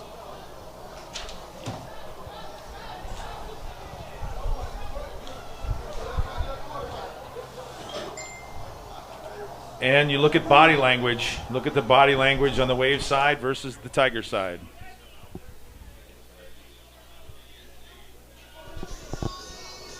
You're correct about that, Steve. I think the Florida Wave just don't have much excitement or energy left. Here we go. We'll attempt a 2-point conversion. Hobley in the shotgun. Takes the snap. High snap. Hands off. Up the middle. And he's going to be, looks like, just short. The conversion attempt is no good. So the score here in St. Pete, the Tigers lead 20-0 with 10 minutes left in the third. To make these next 25 minutes very impactful.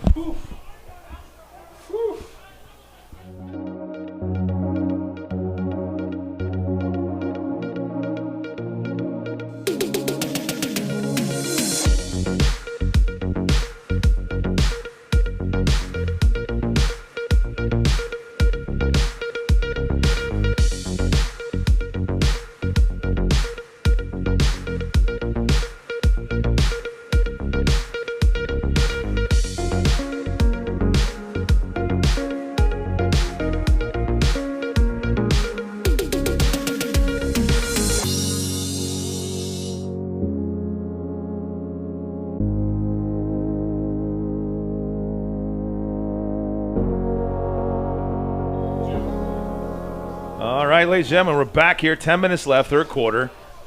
The Tigers have opened up the floodgates as they've taken the lead 20-0 here on the Florida Wave. Windy night here in St. Pete in the shadows of Tropicana Field. And here's the kickoff. That ball's going to bounce and go into the end zone for a touchback. Hey, Mac. Zakari, why don't you touch on a few key highlights tonight for the teams? A few key highlights was in the first half, the interception, I believe, for the Florida Wave. That was one, and then the back and forth sacks between the two teams, the fumble from both teams, the Tampa Bay Tigers and the Florida Wave. But I think the thing you really want me to touch on is the razzle-dazzle by the Tampa Bay Tigers quarterback, Kevin Hobley. When he refused to go down, that play got tackled by 3 defenders, didn't go down, chucked it deep into the end zone for an easy touchdown. That started the momentum for the Tigers, and now it's just been special teams plays being made. And that's all a team like the Tigers need to get their momentum going, just a big play like that. The Wave break the huddle, down by 20, third quarter. Fernando Monroe, the quarterback for the Wave. In his shotgun, takes the snap, high snap, brings it down, throws right side, complete, and tackled immediately by the Tigers defense.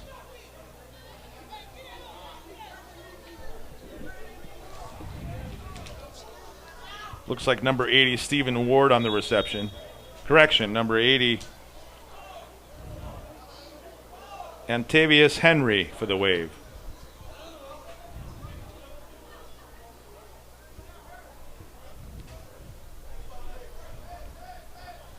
So it'll be 2nd and 10.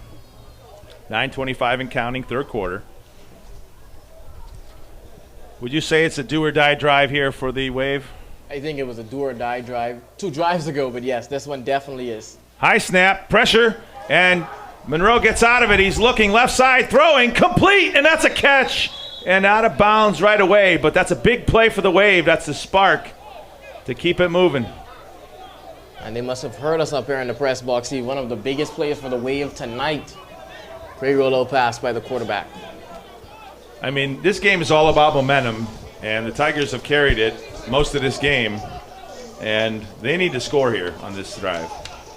I don't think there's any question about that. So that ball will be first down at the 40-yard line of the Tigers. 8:55 and counting, third quarter.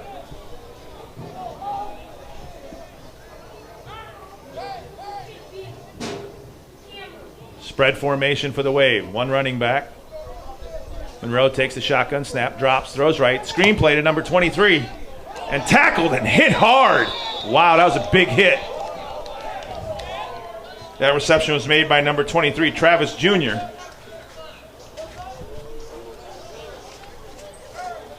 Who's on that hit, Zakari? Looks like number 0. Looks like number 0, and he was helped out by number 5 for the Tampa Bay Wave. Number 0, Russell Booth, and number 5 looks supposed to be Avion Smith. Loss in the play. So that'll bring up 2nd and 11. 7:59 and counting, third quarter.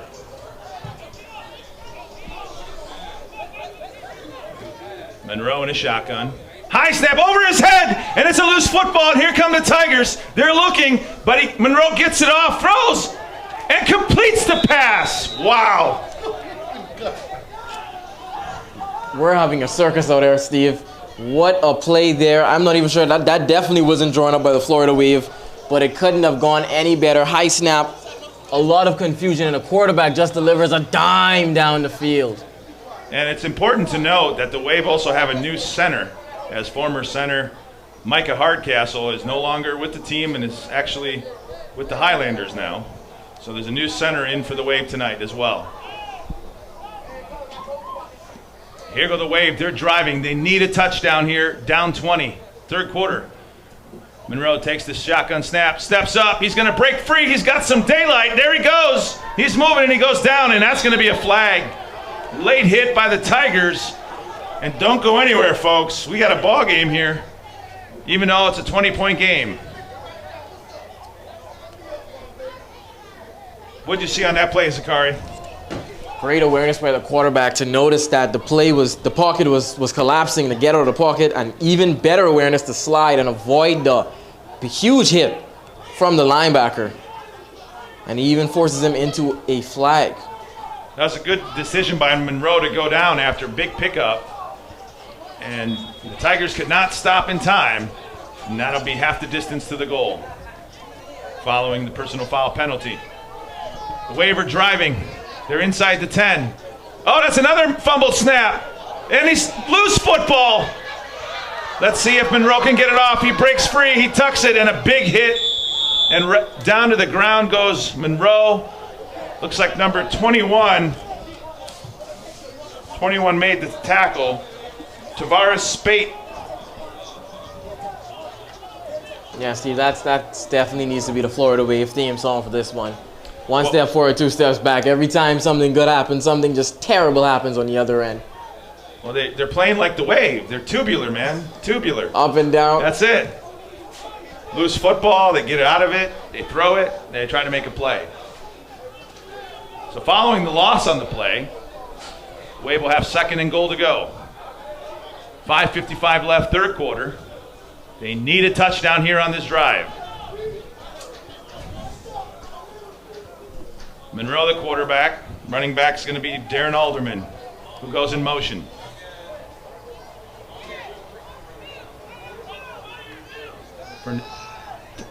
Pass incomplete. It's an interesting formation. It looks like they brought in a tight end on that formation. Yeah, empty backfield there from Monroe. Tried to fit it in a tight window on the goal line. Just passed it too low.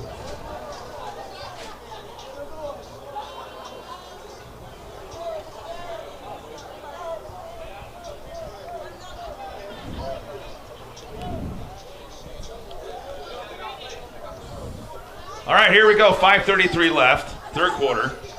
The Wave are down 20-0, but they are driving. It's going to be 3rd and goal to go. Monroe in the shotgun. Darren Alderman, the running back. Actually, there's 2 running backs in the backfield. Receiver in motion from right to left, and there's a flag before the play. Seems to be a false start. And you're right, Zakari.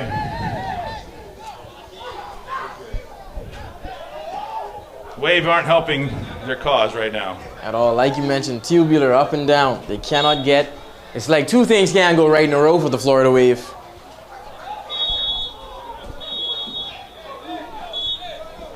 And we have a timeout on the field. Timeout for the Wave with 5:25 left, third quarter. The Tigers lead 20-0.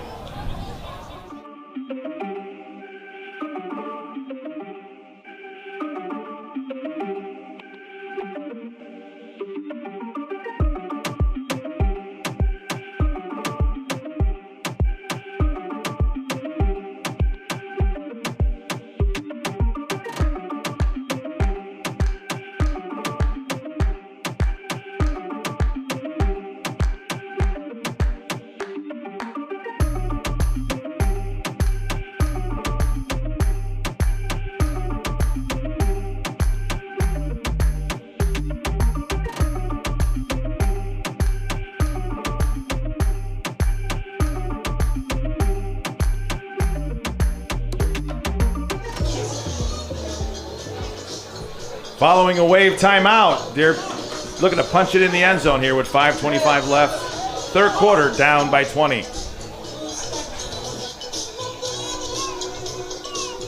Monroe in the shotgun.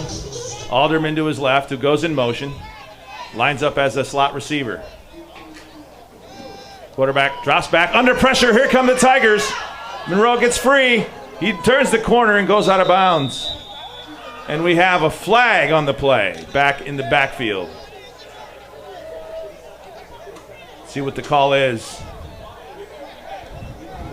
The white hat threw that flag and threw his white hat. That must be a big penalty. It's like face mask. Wow. That's going to help the Wave. Offsetting. Yes, sir. Zakari, break that play down. Once again, I wouldn't say a terrible snap, but a bad snap forced the quarterback to pocket collapse, forced him to have to get out of it. Did a good job avoiding all the D linemen for the Tampa Bay Tigers, got down to the sidelines, and made something of the play, but like you mentioned, face mask. So that'll replay the down as those penalties will offset. Those of you at home, get your popcorn ready, because at the end of the third quarter, we'll have an interview with Mac Magic. For those of you that don't know, that's Commissioner Mac of the UFLX. So 3rd and goal to go for the Wave. 4:48 and counting left, third quarter. Monroe in the shotgun. Alderman lines up as a slot receiver on the left. Monroe takes the snap, drops back, pressure, and incomplete. And that's going to bring up 4th down. What's the call here, Zakar? Do you go for it here on 4th down? Oh, 100%.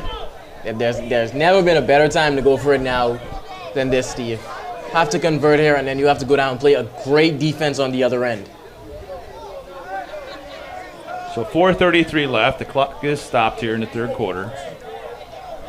We're here at Campbell Park in St. Petersburg, Florida, in the shadows of Tropicana Field, home of baseball's Tampa Bay Rays. They just got that roof done over there not too long ago at the stadium.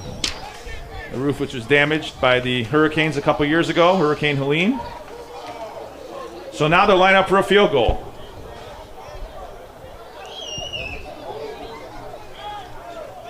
Shocking. I would have seen them go. I thought they would have went for it, Steve. I guess they do need points here. Any points will be good points. Looks like this will be about a 36-yard attempt to get them on the board for the first time tonight. Ball is down. Kick is up. It's long enough, but wide left. And the Florida Wave remains scoreless in this one. Folks, that ball was long enough, but wide left. I wonder if that wind had anything to do with that. So that wind definitely affected that. The 7-mile-per-hour wind we're experiencing out here feels about like 10.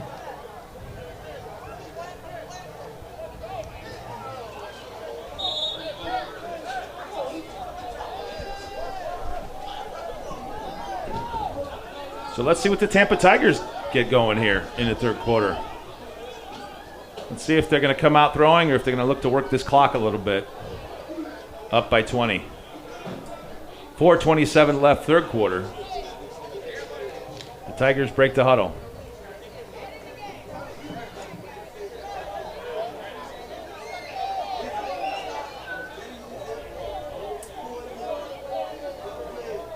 Hobley at quarterback, takes the high snap, brings it down, handoff to the running back who gets a couple yards on the play up the middle. You have a number on him, Zakari? Trying to get the number now. Like you mentioned, hard to see the Like numbers. number 20 possibly? Or 22. So it's either number 20 Wells or number 21 Spate.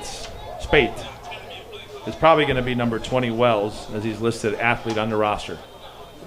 Go tell them the Tigers.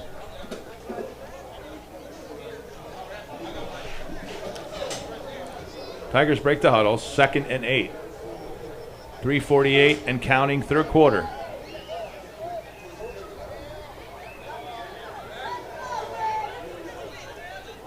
Hobley takes the shotgun snap, drops back, he steps up, pocket collapses, and down he goes.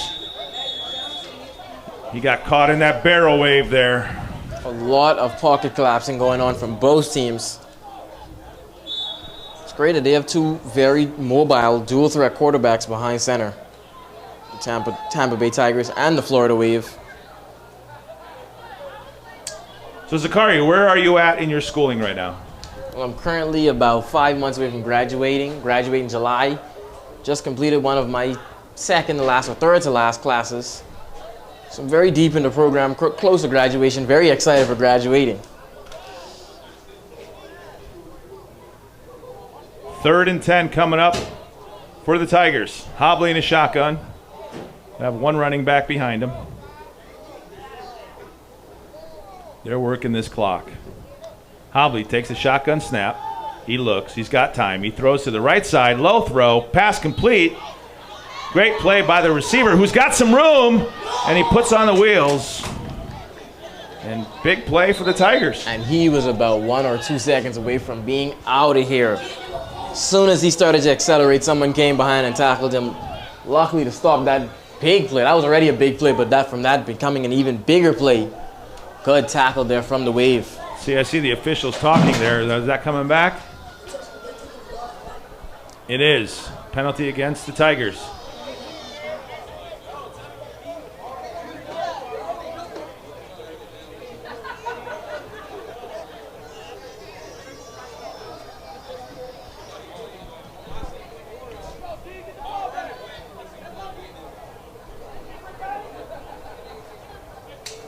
.244 left, third quarter. Tigers lead 20-0 and have the football deep in their own territory. We have 3rd and 10 coming up. Correction, it looks like they're moving the down marker, so it looks like it'll be 3rd and about 8.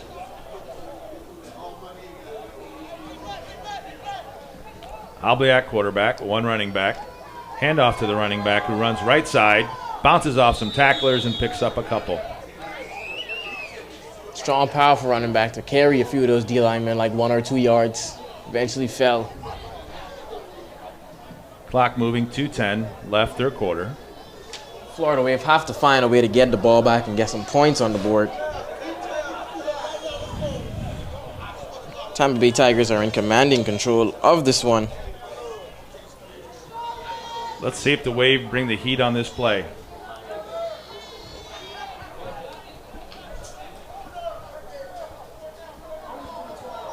Oh, looks like they're changing it to fourth down. And it looks like on fourth down, the Tigers line up to go for it from their own territory. Fourth and about 5. Hobley takes the snap, drops, throws, right side, high, incomplete.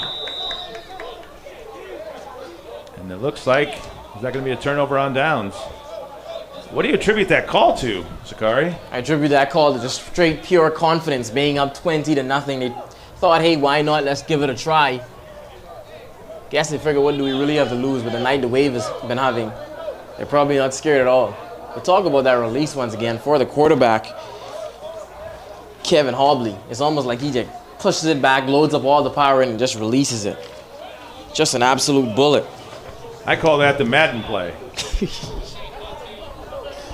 You break that down, why you call it the Madden play? Well, I break that down. It's third and long from your own territory. You're up by 20. And instead of playing conservative, your defense has been playing tough all night. Your special teams is playing tough all night. And you go for it, and then you don't get it. So now the Wave take over, and they're driving. They're deep in Tiger territory now, which could set them up to get them back in this game. Let's hope the Wave can take advantage of this opportunity they have been gifted. I know how you young bloods are. You go for it on 4th and 30 on Madden from your own 5. I was about to say, it's not even them just enjoying the comfortable lead. Some people on Madden never punt the ball. So here go the Wave with Monroe at quarterback, who takes the snap, drops back, pressure, and there are the Tigers, and again that defensive line makes a play. Now you can see what I'm saying, Steve. It's just pure, total confidence in your defense and your defensive line. The Tampa Bay Tigers knew that they were going to get stops in the red zone here on the Florida Wave. And that'll take them back to, looks like the 30, just up across the 30-yard line. Second down. 1 minute left, third quarter. Stay tuned. Coming up very shortly at the end of the third quarter is going to be Mac Magic in the booth.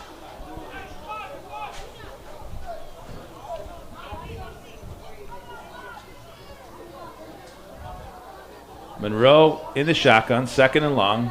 Fakes the handoff, rolls right. He motions to his receiver, throws up high. He's got 0 and incomplete. He had number 0, Squire Blakely, the intended receiver. And now it'll be third down. And that was great coverage there by number 5 for the Tampa Bay Tigers. So do you have an idea where you're at next week? Have you gotten your schedule yet?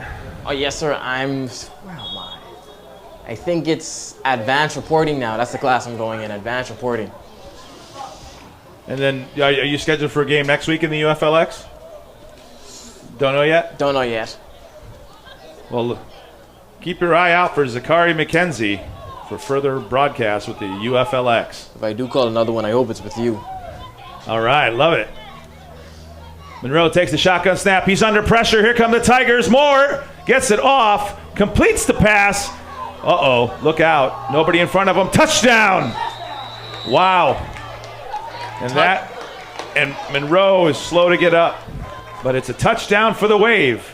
Touchdown, touchdown, touchdown, Steve. That's what they needed to reignite this comeback for the Florida Wave. 23.7 seconds left, third quarter. The Wave are finally on the board tonight. And I got to imagine they're going to kick here because the Wave do have a pretty good kicker over there. And this will cut it down to a 2-score game.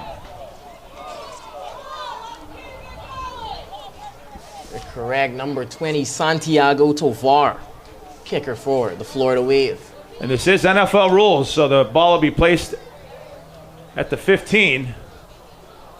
So this is basically a 32-yard attempt for a point after. Number 5, Malsney Jr. to hold. Snap is back, ball is down, kick is up, low, and through. So add one more for the Wave. With 23.7 seconds left in the third quarter, it's the Tigers 20, Wave 7. Don't go anywhere.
All right, finally a touchdown by the Wave.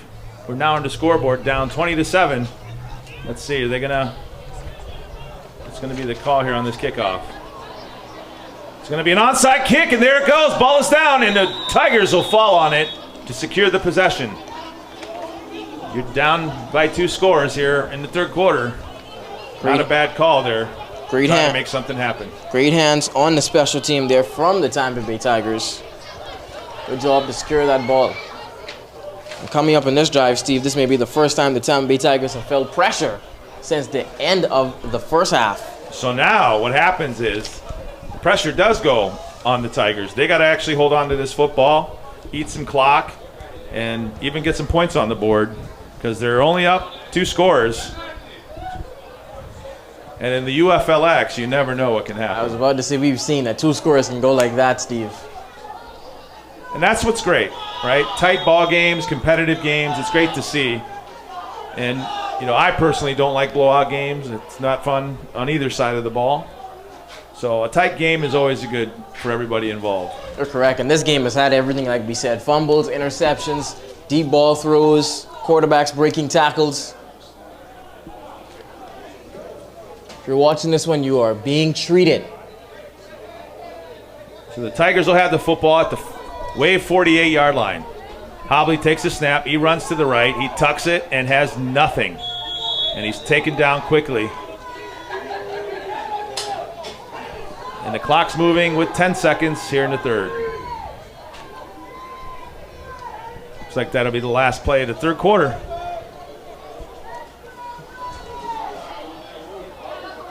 And we've reached the end of the third quarter. This score, the Tampa Bay Tigers 20, the Florida Wave 7. I'm Steve Carosi here on the UFLX Showcase Game of the Week for Week 4. I'll now turn it over to Zachary McKenzie and his interview of Mac Magic. Oh, there. Here.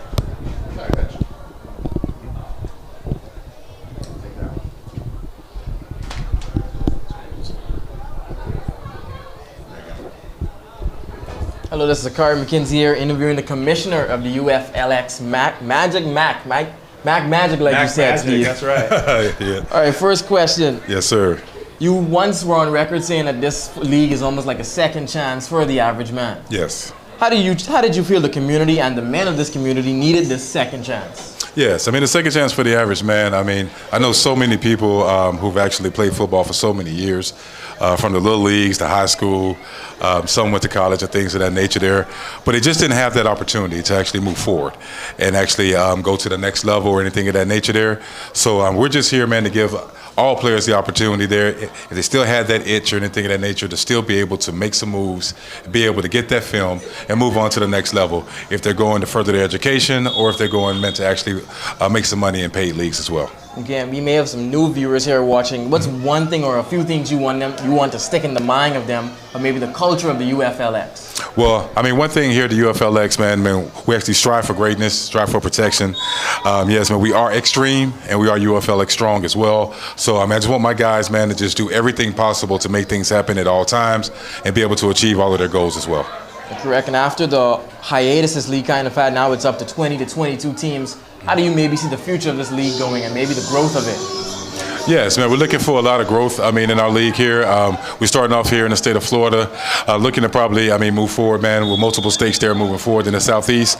And hopefully in the next year or two, man, we'll pretty much be running the entire Southeast with Florida, Georgia, Alabama, the Carolinas, and more. So we're just looking here to expand there. A lot of teams and a lot of leagues are actually seeing exactly what we're doing and how we're giving the exposure to our players. So we just want to continue to do great things and make things happen here for the UFLX. I was about to say, and you seem like be a goal-setting man. Other than growth, what's some other goals you look forward to achieving with the UFLX? Well, one great thing is we're looking, man, to be able to have our broadcasting, our deal here, man, to be able to actually give back to our teams. That's a big thing of mine, is be able to actually have that revenue stream and things of that particular nature there, to be able to share with our teams as well, to grow them as well with their finances and also their opportunities. So we're looking for a lot of things here to happen in the UFLX, multiple sponsors, multiple deals, and just help the league grow in many ways there and help these players be able to be seen in many ways as well. Thank you so much, Commissioner Mack. All right, thank you, sir. Thank you. It was great. And that was Commissioner Mack. Thanks, Mac. Mac Magic from the UFLX. Yes, sir. Thanks, guys.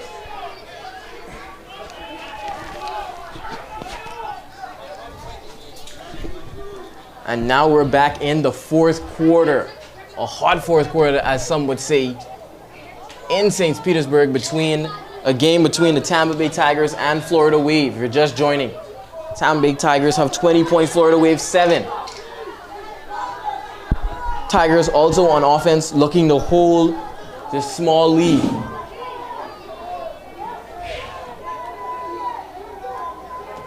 Now 3rd and 20, they're backed up here. Kevin Holby takes the snap. Being pressured. Gets away from all the pressure now. Going upfield, searching for a receiver. Throws it downfield. Couldn't get the connection. There's a flag on the play. And it seems to be a flag on the play, Steve, but what a rollout there from Kevin Hobley. He's fun to watch. He is great. Prime time, as some would say, Steve.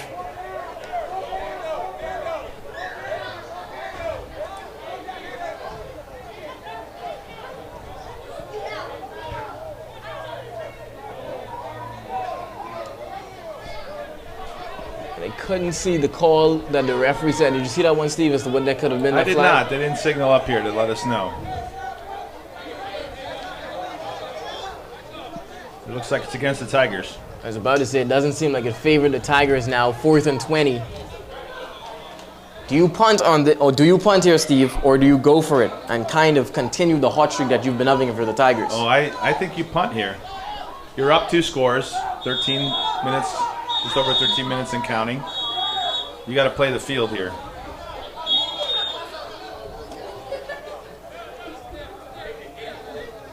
Timeout, Tigers. Timeout, Tigers. If you're watching, don't go anywhere.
We're back in the UFLX League. Tampa Bay Tigers up 20-7, 4th and 20. Looks like they will punt this one, Steve. That's a good decision by the Tigers. Short punt, and Tampa's waiting. And they touch it to down the Florida Wave. Oh. Uh-oh, and it seems to be a bit of a flags there. scuffle going on. The energy is heating up. We'll be back. We'll be back from the UFLX.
Back at St. Petersburg here in the game with the Florida Wave against the Tampa Bay Tigers.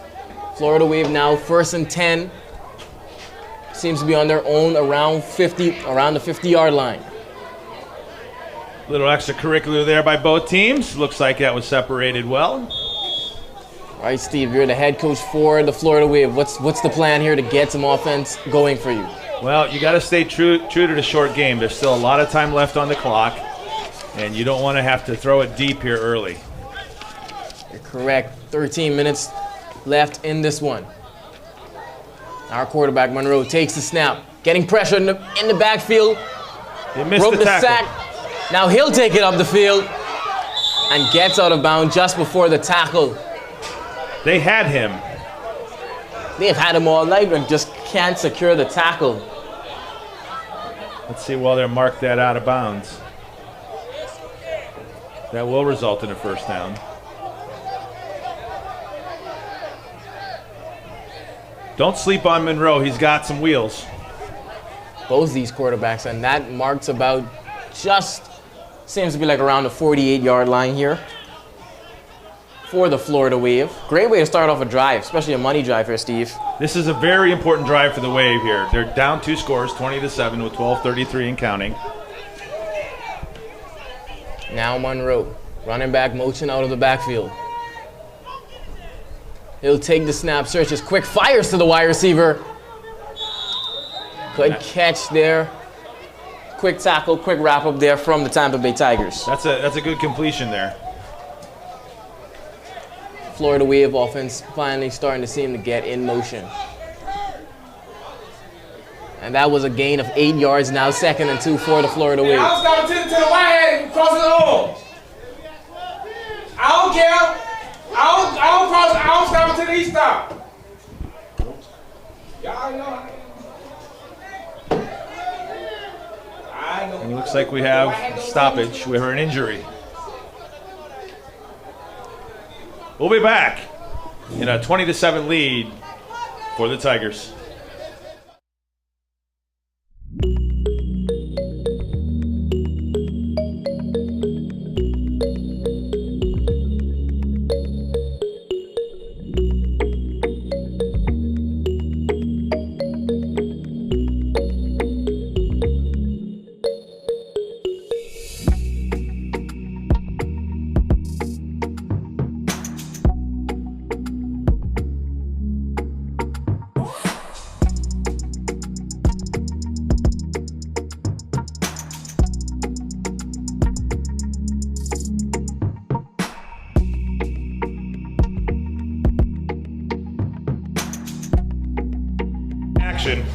Zakari is busy drinking his Vita Coco coconut water.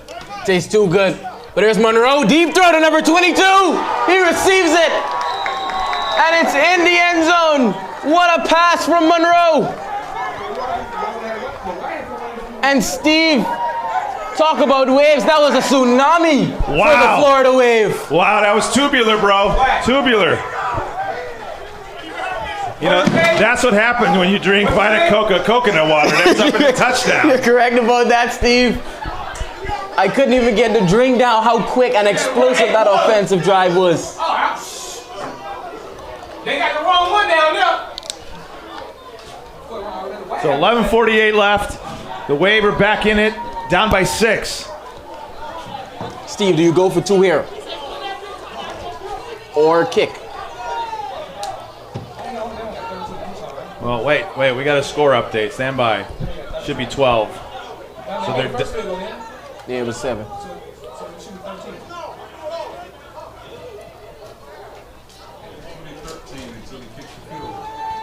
Florida Wave now have almost completed the comeback. Now 20-13. Only down by 7 before the kick. Kick here by number 20, Santiago Tovar. Kick is up. And the kick is good. Here you go, Zakari. Bang! He puts it in. And we got a brand new ball game. 2014 Tigers holding on by the skin of their teeth. We'll be back. 11:48 left, 4th quarter.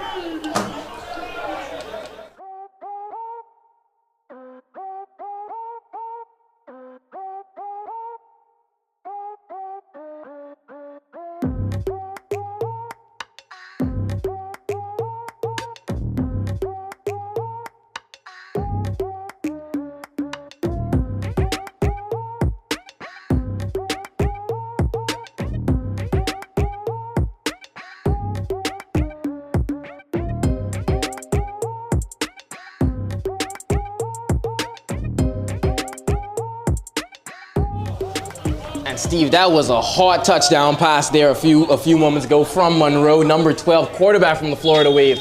Deep ball to find number 22 in the end zone. Well, it's a brand new ball game, Zakari.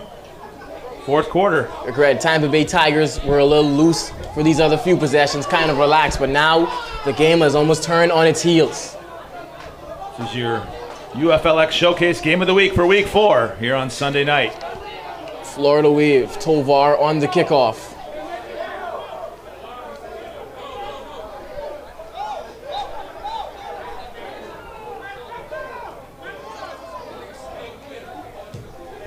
That is a great kick there from Tovar. Gonna go in the end zone.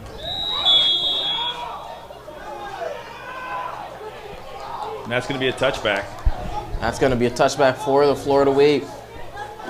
For the Tampa Bay Tigers. 11:48 left, 4th quarter. Tigers lead by the skin of their teeth, 20-14.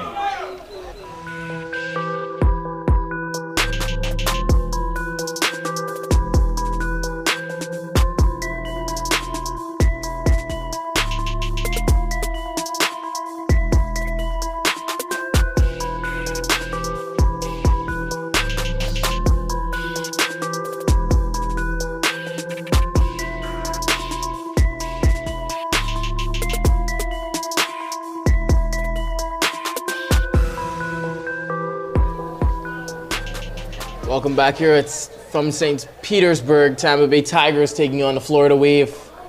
Hot 4th quarter we have here, Steve. 11:48 left. 6-point game. Well, those that went home are going to miss a doozy finish. They're going to miss a great game. Kevin Hobley now takes the snap. Hands it off to running back. He's fighting for a few yards. Couldn't get anything. Offensive line tackled him. And it seems like if you, and anybody watching from home, that momentum is shifting. It's starting to heat up for the Wave. Their body language is starting to turn up. Their energy is starting to turn up. You're correct. At the start of this game, it seemed like everything was just going the Tigers' way. Tigers kind of were doing anything they wanted, but now the Wave have kind of turned up the heat. Hobley. Now takes the snap, searching for his pass, rolling out to the left. Throws a deep ball downfield, looking for the receiver. Couldn't get it, picked off! And it's intercepted by the Florida Wave. He's taking it back. And talk about a momentum shift. What a shift of momentum with 10:53 here left in the fourth quarter. Oh no, it might be coming back. They got a penalty for roughing the quarterback.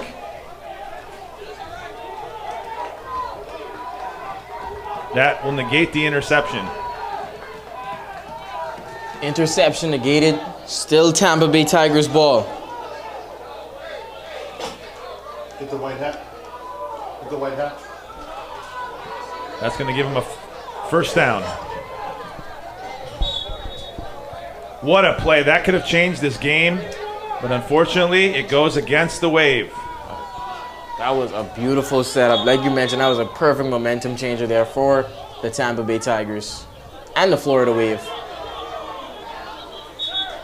All right, gentlemen at home, hopefully you're watching this UFLX Showcase Game of the Week with your lady.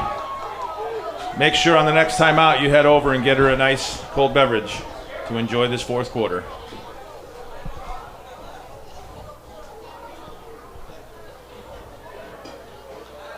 The officials trying to sort something out there following that play.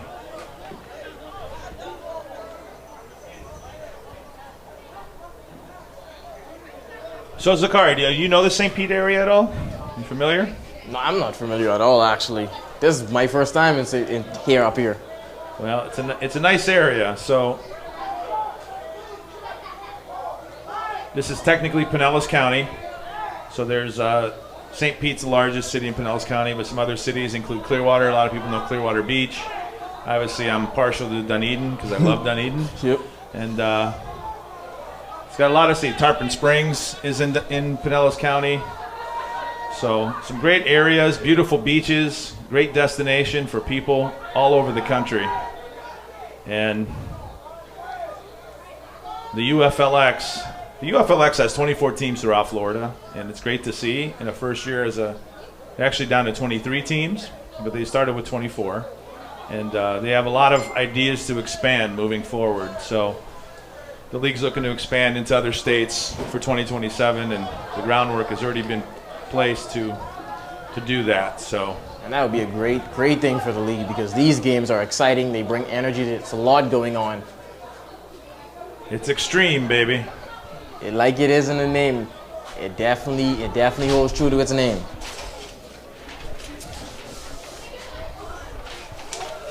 .53 left, fourth quarter. Tigers lead 20-14. See, the officials are still conversing. See if they have that sorted out. Officials trying to make sure they get everything right in the final moments. Compliment to the officials to make sure they get this call right. White hat. Larry Williams goes over and explains to the head coach of the Wave.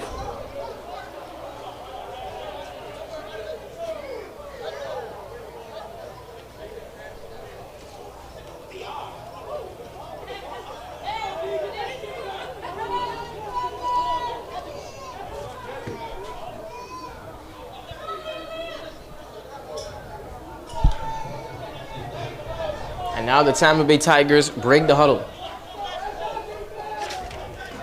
So first and 10, 10:53 minutes left in the fourth quarter. Tigers need a point here. Obley takes a snap, hands it off to the running back. He sees daylight, fighting for more, and he stopped just before the first down marker. That was a good run. The hole opened up. He had some space, and he kept fighting for extra yards. They have a dynamic 1-2 punch between the quarterback and running back on this team. Both are very mobile, great vision, see the hole, hit the holes perfectly.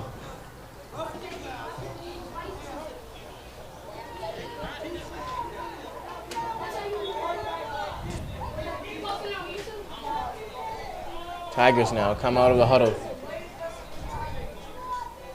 Two receivers on both sides here for the Tigers.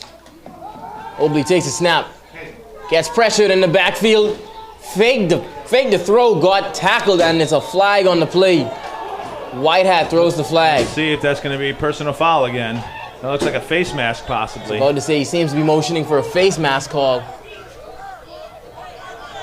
Oh, man. Penalty against the Wave again. Story of the night. Story of the night is correct, Steve. Nothing can go the way for the Florida Wave. And the Tampa Bay Tigers will be moving up now. 1st and 10 on what appears to be the Waves' 45-yard line.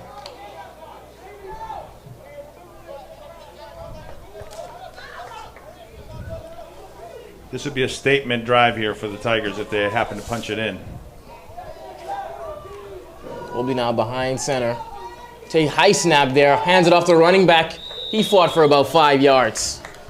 Some other scores around the UFLX from week 4. The Lions beat the Fort Pierce Bengals 39-8. The Dunedin Highlanders beat the Florida Cougars 23-14. The Chaos and Indians game was postponed till later in the season. The Bulls defeat the Bereans 37-8. The Knights defeat the Sharks 22-16. The new Rhinos, the former Jets, they're now the Rhinos. They defeat the Golden Eagles 34-2. The Sun Devils beat the Monsters 58-0. The Cobras defeated the Ducks 49-0. And the Blue Devils and Ballers played. And Hobley tried to fit it in a tight window there for his receiver. Just ball went out of bounds. Blue Devils won that game big. And here we are now in the last game of the week for week 4. It's the Tampa Bay Tigers at the Florida Wave. The Florida Wave trying to make a comeback here late in the 4th quarter. They've got the Tampa Bay Tigers down to a 3rd and 8 on the Florida Wave 40-yard line. Just about 40-yard line.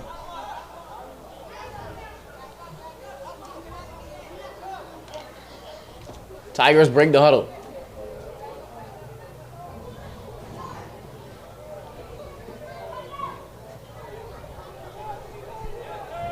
It's a 3rd and long here. Big down here, big down.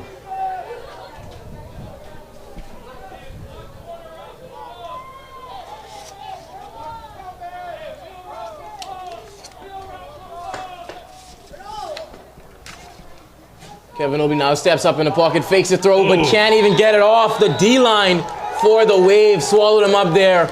Are we in St. Pete or are we in the North Shore in Hawaii? Wow. What the defense there from the Florida Wave to force a 4th down here for the Tigers. 4th and 13. What do you do here, Zakari? You most certainly punt here and try to pin back the Florida Wave. Looks like we got a timeout, Tigers. With 8:13 left, 4th quarter, the Tigers lead 20-14.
And we're back here in the 4th quarter with just 8:13 left.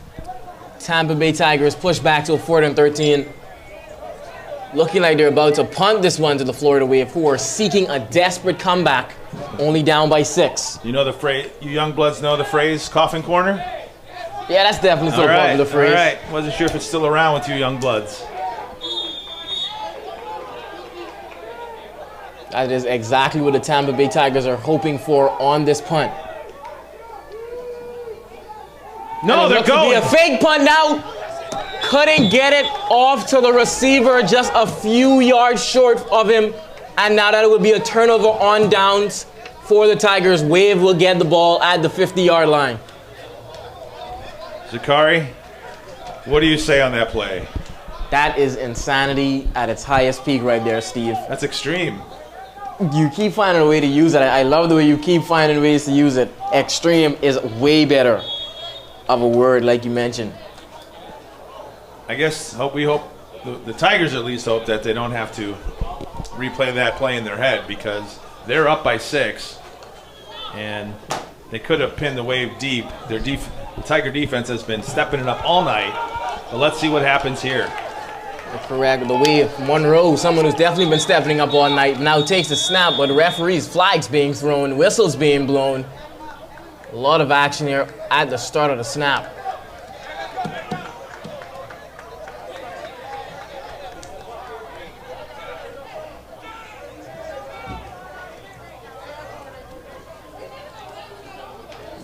Referees trying to decipher the call.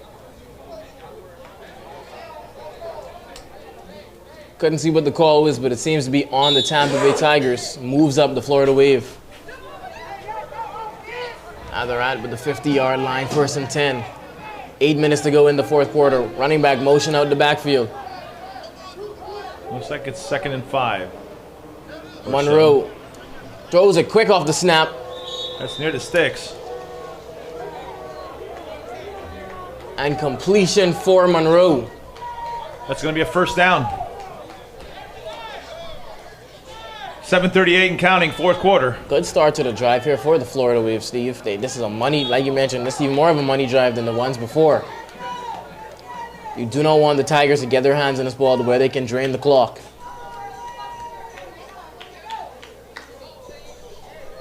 The Wave seem to be having the momentum here in the 4th. Running back once again out of the backfield. Good snap to Monroe. He drops back. Pressure on him. Launches it deep. Too deep. In double coverage. He was looking for number 16. That's spreading that defense. Let's see if they come back here with a short play over the middle. Number 16, the running back, Keon Cummings, was the target for that pass.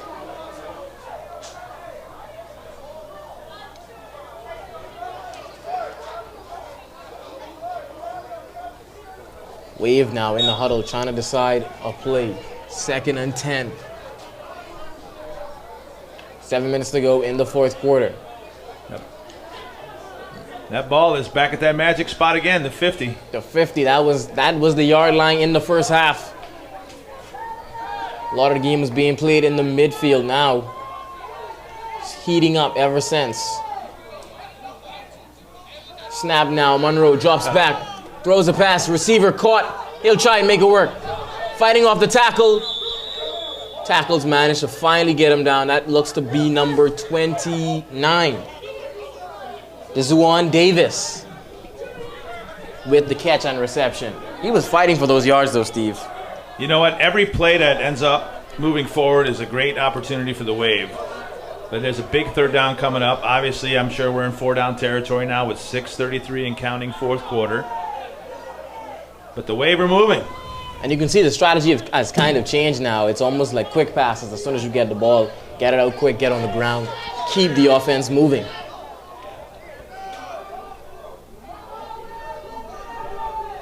Running back motion out the backfield. Empty backfield here for Monroe. He takes the snap, now rolling out. Decides to take it with his feet, flag being thrown, and Monroe being thrown to the ground It's by in the the area defender. holding.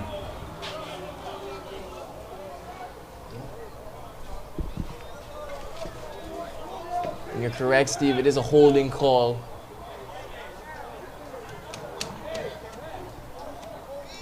That's a tough one for the Wave.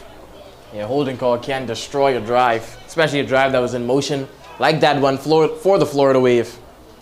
Every time they have an opportunity to move the ball forward is great, but as you mentioned earlier, one step forward and 2 steps back doesn't work out well, especially in the fourth quarter. And that song, someone has a famous song about that, Paula Abdul. That's all right. You're a Lakers guy, right? Yes, sir. That's all right. Go look up Paula Abdul.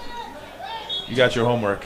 I got my homework for 2 movies and now someone else to look up. Top Gun. Top Gun. The second Top Gun, and then Paula Abdul.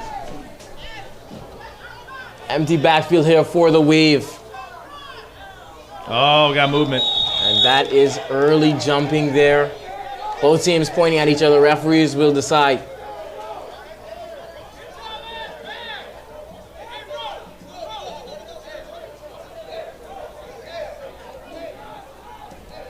So the officials look to sort this out.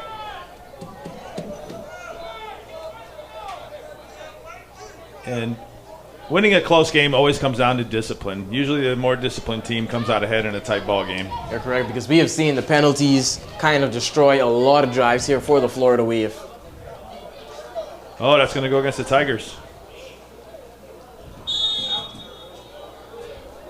That helps the Wave. And now finally some good luck for the Florida Wave. They'll move up. Now at 3rd and 11. 6:02 left, fourth quarter. Tigers lead 20-14, but the Wave have the football and moving. 3rd and long.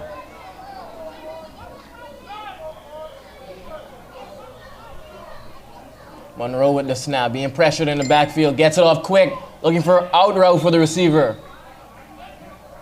What's the call? It's a catch? Flag on the play, Flag looks on the like. play. Right in the middle of the field. A lot of flags being thrown on this drive here for the Florida Wave. See what the call is.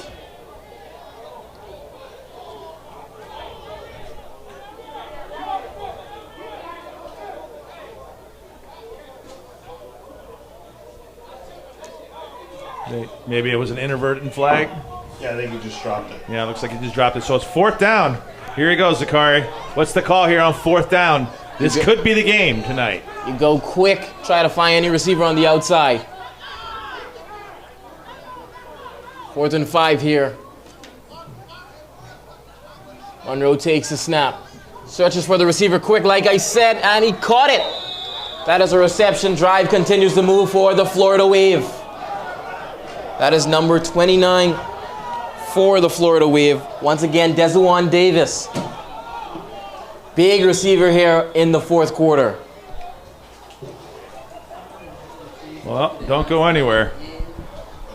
Because, Zakari, what can happen here is the Wave can score a touchdown to tie the game, and then it's going to come down to a point after attempt. Potentially, we have overtime brewing here in St. Pete tonight.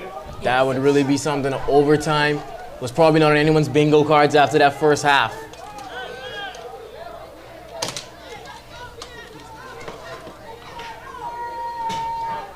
Takes the snap, throws it, and it's intercepted at the goal line by the Tampa Bay Tigers. He's trying to make a move. Florida Waves wrestles him down to the floor. There's flags on the play. There's flags at the end of the play. There's flags all over the field, Steve, as you mentioned. I guess it's a good time to bring up, I saw a college scout here tonight. Former NFL wide receiver Ernest Givens was here tonight. He's been here several Wave games and seen him in other UFLX games, scouting UFLX players.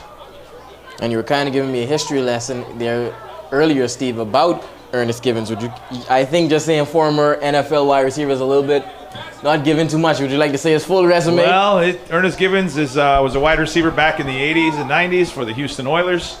And he's actually still the all-time leading wide receiver for that franchise, the Houston Oilers franchise, which is actually now the Tennessee Titans. That is a great legacy to have retired such a long time ago and still be the leading receiving yards. Well, they had a great offense. They ran what's called a run-and-shoot offense with quarterback Warren Moon.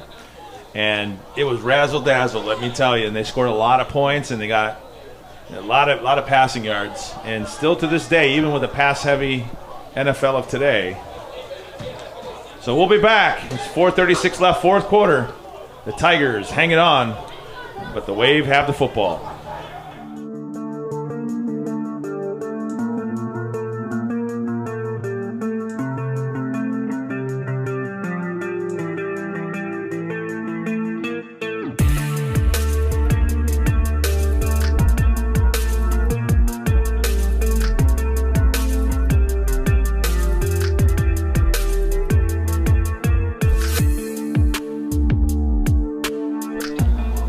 Well, Steve, we kind of was talking about in the break, the tide seemed like it was about to turn for the Florida Wave, but now, like you said, the Tigers have the ball. I misspoke. The Tigers have the football. Tigers have the football now on their own 20-yard line. 1st and 10 with 4 minutes left to go. Gives it off to the running back. He's searching for a hole. He finds the hole, and now he's up the sidelines. Ooh. Big tackle there from the Florida Wave. Late Another flag thrown.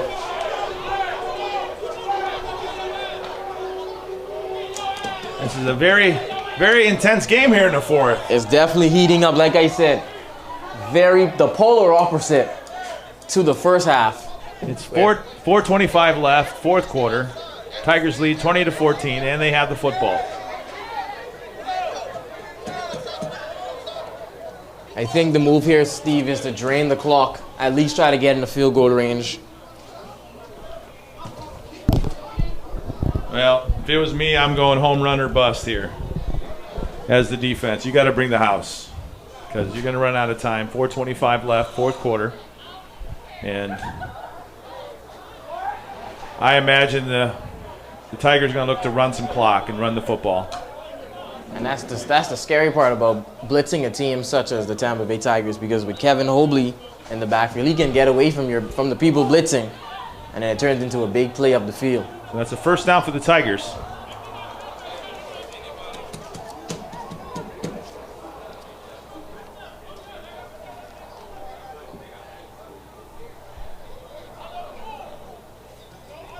We have the time up on the bottom right of your screen. That is the unofficial time. Tigers now at the 50-yard line. We'll do our best to keep that accurate, but it will get adjusted in between plays if necessary.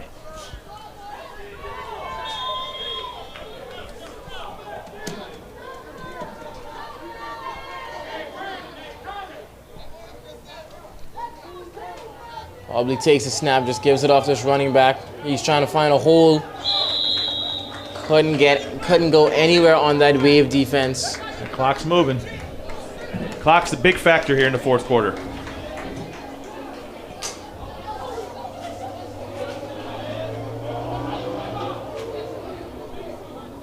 Four minutes and counting.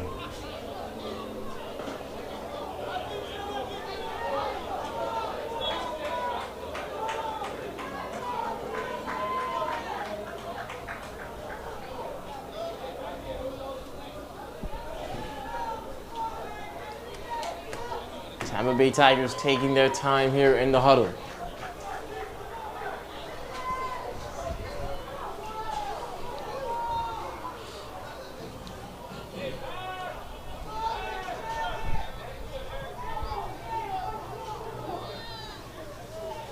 Second and 12 here for the Tigers.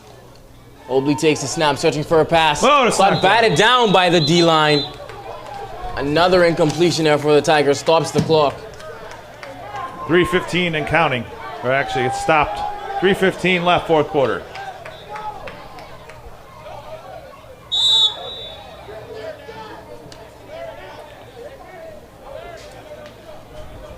Tigers now 3rd and 12. Need a completion to keep this going. Need a big completion to keep this going.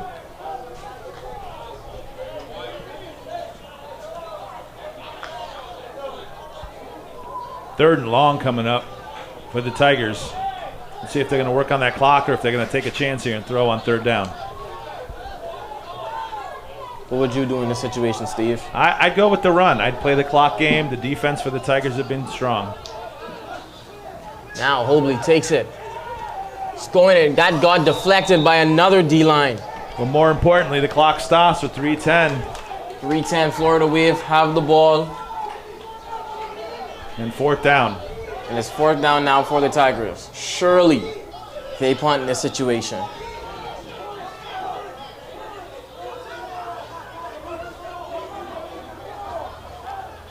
Don't go anywhere, folks. Keep rubbing your ladies' feet because it's going to be a close finish here in St. Pete. Rhyming. I heard it. I heard the rhyme. How long were you thinking about that one, Steve? I just shot that one from the hip, actually. For real? Yes, sir. So you can broadcast and rap. Man of many talents, Steve. Man of many talents. I will not delve in the area of rap. That I cannot do. But I can come up with some creative stuff, that's for sure. Punt here for the Tampa Bay Tigers. Gets it off. That's a bad punt. Net 12 yards on the punt. 3:03 left, fourth quarter. The Tigers lead 20-14 with the Wave coming to bat. We'll be back in a couple minutes for the final finish. Here.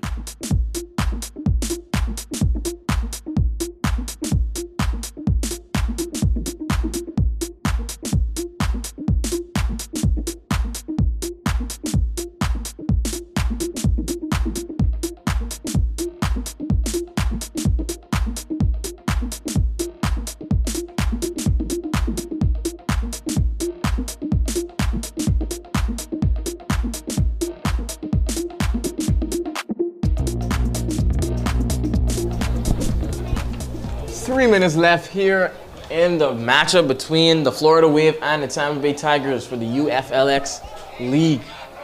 Fourth quarter. Zakari, this is going to be a great finish here in St. Pete tonight. It is, you are correct about that, Steve. Now Wave handed off to the running back. He gets about 5 yards. 2:56 and counting, fourth quarter.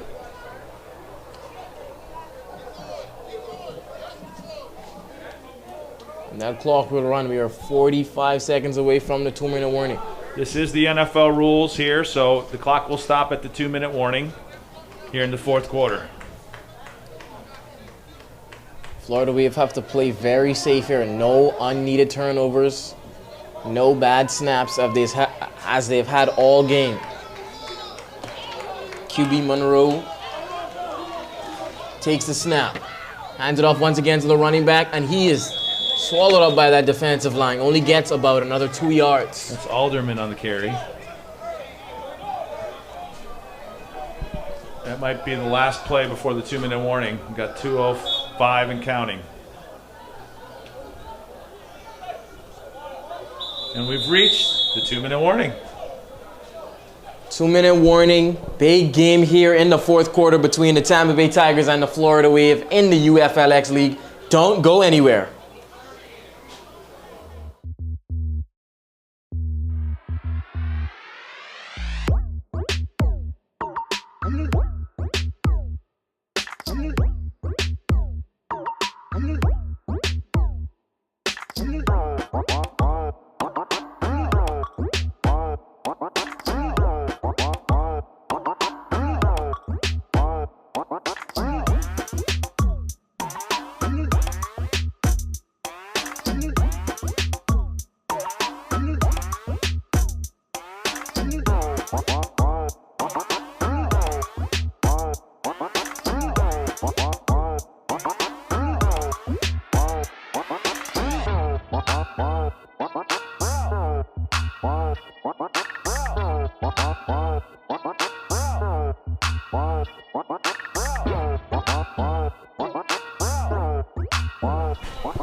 Back here in the fourth quarter of the UFLX League between the Florida Wave and the Tampa Bay Tigers. 2 minutes left, fourth quarter. Wave looking to complete the comeback. Big snap now in the backfield. Throws it, couldn't get it off. Monroe just put a little too much power on that. It was a good spot, though. Two defensive backs on the coverage. Good defensive play there from the Tampa Bay Tigers. Don't need to allow anything over the top. Try to keep everything in front of them.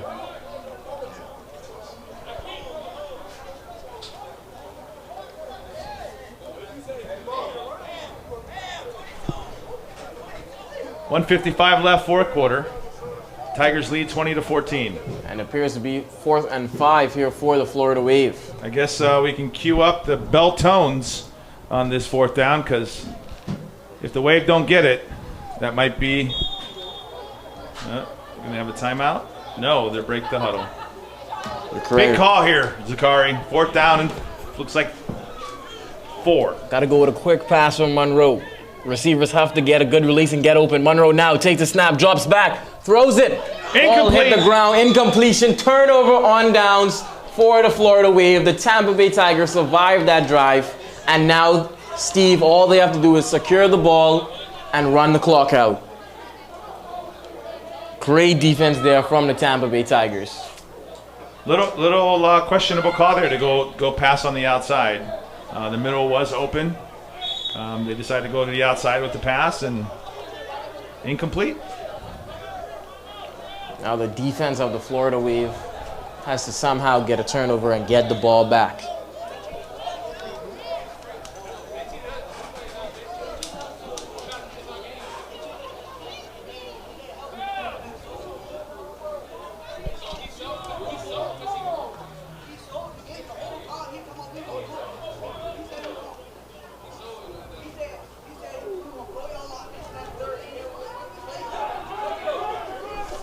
.149 left, 4th quarter. Tigers lead 20-14. 1st and 10 here for the Tampa Bay Tigers. Fumble! He takes a snap, fumble there for the Tampa Bay Tigers. They fall back on it. He dived on that ball like his life depended on it. We have a timeout. Timeout for the Wave. Timeout there for the Florida Wave, looking to get the ball back and stop the clock. We'll be right back at the UFXL League.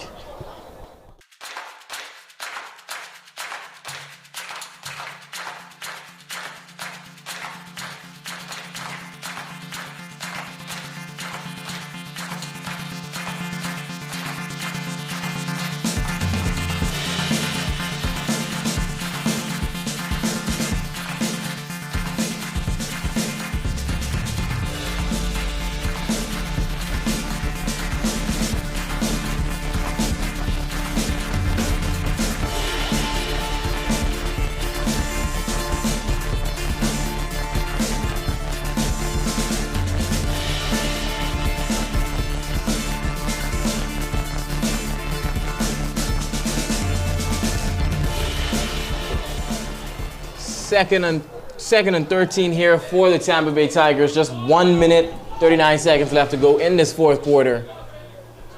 Tigers just have to get a completion. And Hobley takes the snap, runs with it.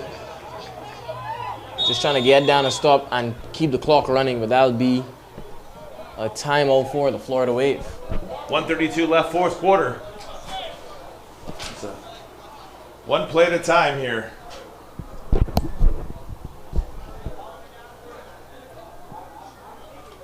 All right, so there's still life. I always tell everybody it's not over till it's over. There's still hope, Steve. You're correct. Fumble. The ball's popped out a few times tonight. Some questionable decisions by the Tigers. So let's see what happens here. Big 3rd down coming up. And those questionable decisions, like you mentioned earlier in the 3rd quarter, to go for it facing their own end zone. And earlier, the fake punt. Let's hope those questionable decisions don't come back to bite the Tigers. Our producer up here in the booth just made a great catch.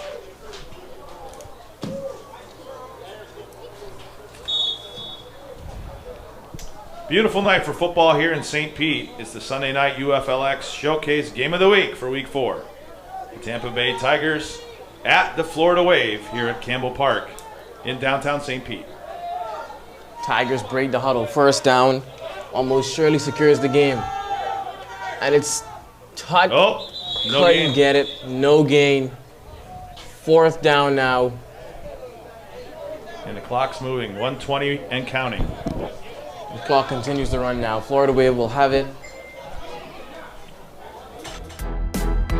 We'll have it with about 50 seconds left to see what they can do with it. All right, Zakari, do they punt here? What do you think? They punt, right? Certainly you punt here. You punt, right? Certainly you punt here. Unless you're Madden champion. I was just about to say, nah, if we're playing Madden, it's a whole different story. Got a timeout for the Tigers. 51 seconds left, fourth quarter. Tigers lead 20-14. We'll be back for a fantastic finish here in St. Pete.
Tampa Bay Tigers now about to punt the ball to the Florida Wave with just about 51 seconds left. This is a big play here, Zakari. Watch the Wave bring the house.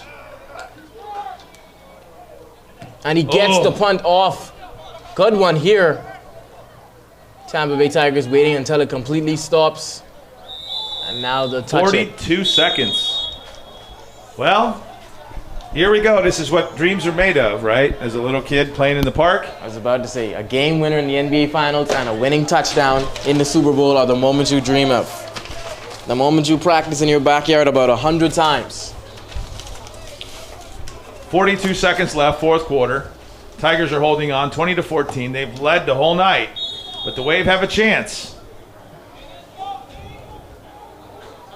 And if you're the Tigers, you play extremely back here, Steve. Don't allow anybody to get in the back of you.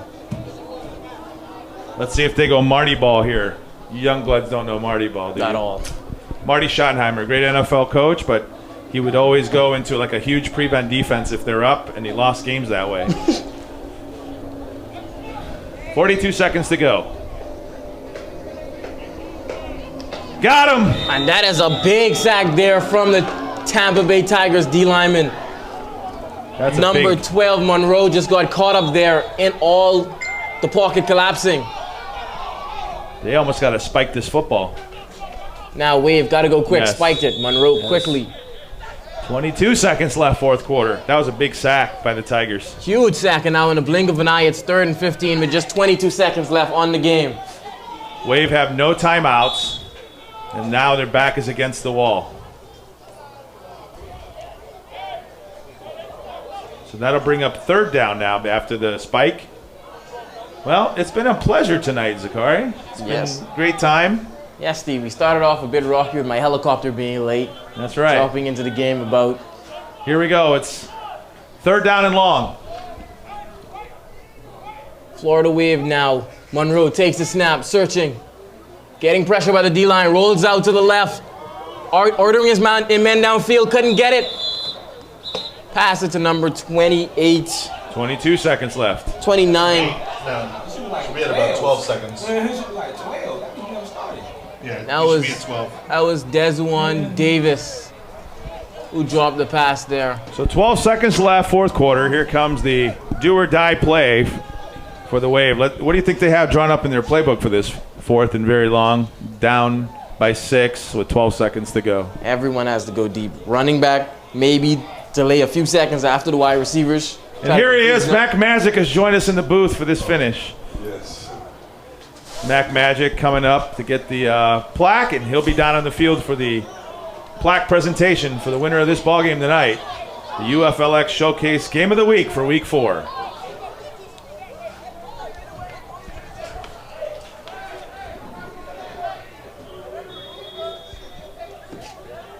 You want to go down for a presentation with them? Will that reach to the field? Will this mic reach at the field? Maybe. You want to go down with the presentation? Try. After this, since it's over. 12 seconds. Florida Wave, Monroe takes the snap, being pressured by the defensive lineman, rolls out to the left, searching for a pass. decides not to pass it, goes with his legs. 6 seconds, 5 seconds, 4 seconds, trying to get out of bounds. Oh my, first 3. down. 1.8. Woo! Not Hey, over. I know how to. It's not over yet.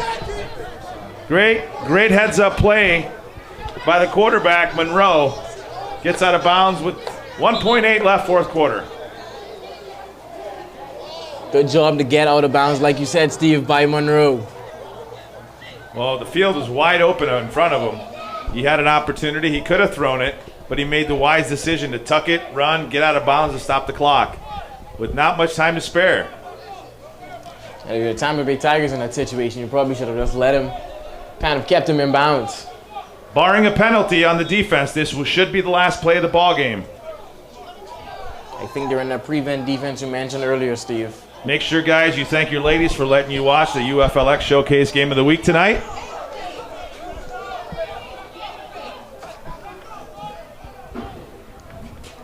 This will be from their own 40.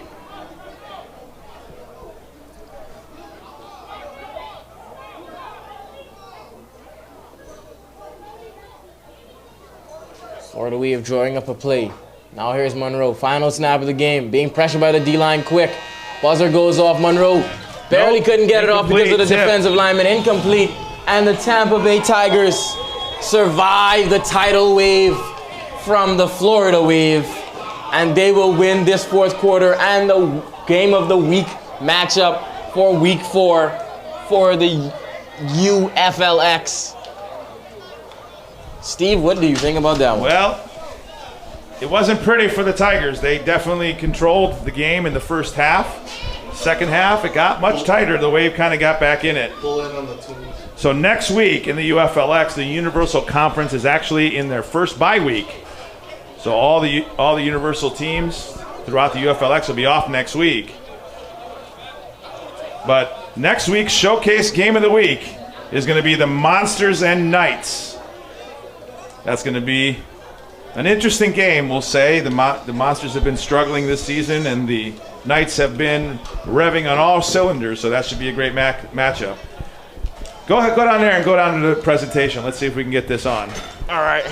As Commissioner Mac Magic will be doing the post-game presentation of the trophy, or correction, the plaque, to the Tigers for their win here tonight on the UFLX Showcase Game of the Week in Week 4. Final score here in St. Pete, Tampa Bay Tigers 20, Florida Wave 14. Congratulations to both teams for a great game played.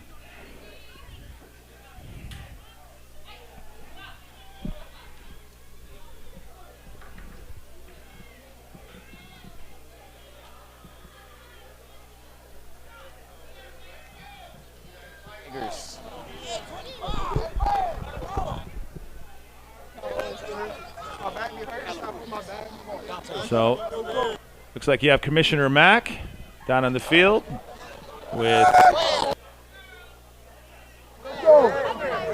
Tigers, let's go! Quick.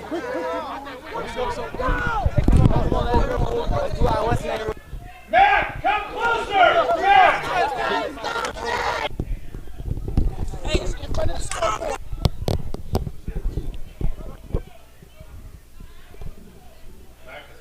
Tigers!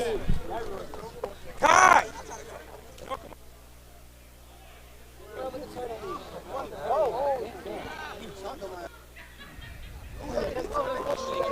All right.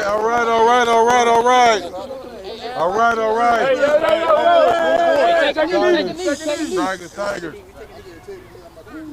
One thing that we do in the UFLX is every Sunday game is our free national showcase game for the world. And Tampa Bay Tigers, but you guys are victorious 20-14 and the champions of the Week 4. Yes, I'm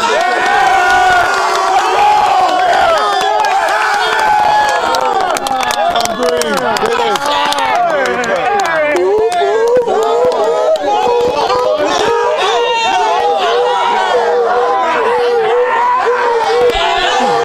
All right, the Tigers are victorious tonight in Week 4.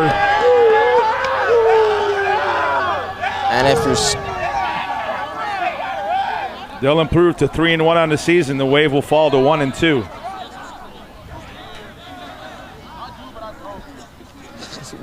Like a funny though. Yeah, if he wants to.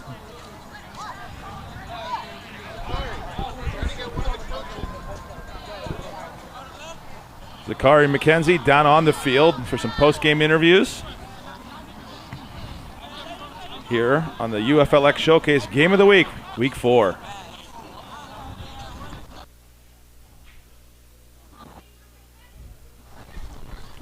And now let's send it down to Zakari on the field.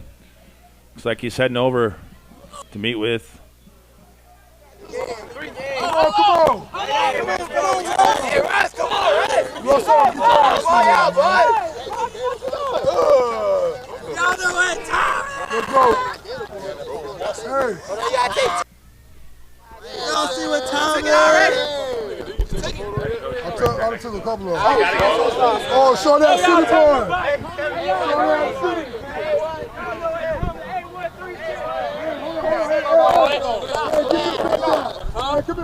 All right, let's get down to Zakari as he's on the field with the head coach of the Tampa Bay Tigers, who are victorious here tonight. Y'all boys did good for to have 20 people, man. Y'all boys came up and showed out. I do thank y'all boys. I really appreciate it. Hey, 1, 2, 3, family. 4, 5, 6, come up, J-Rock. 1, 4, 5, 6.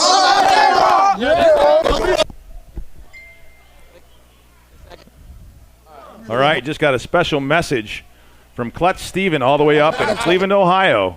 You got like half court? Yeah, I got you. He sends a shout out to the UFLX and congratulates the Tampa Bay Tigers for a great win tonight. Thank you, Clutch Steven. Continue doing your thing.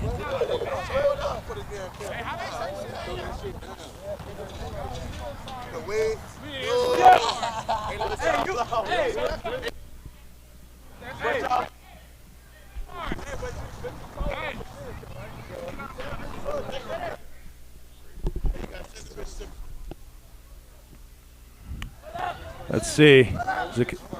Zakari's looking to interview one of the coaches for the winning Tigers tonight. It's a beautiful night here in St. Pete. The winds have died down. Again, we congratulate both teams for a great performance tonight. Tight ball game. Made it interesting at the end. But the Tigers hold on and win it 20-14. Wait a minute.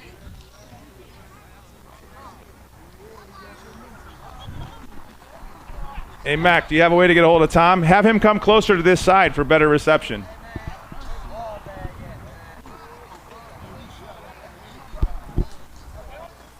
And looks like the concession stand is closed. Question that everyone's asked is, what the hell are they feeding us?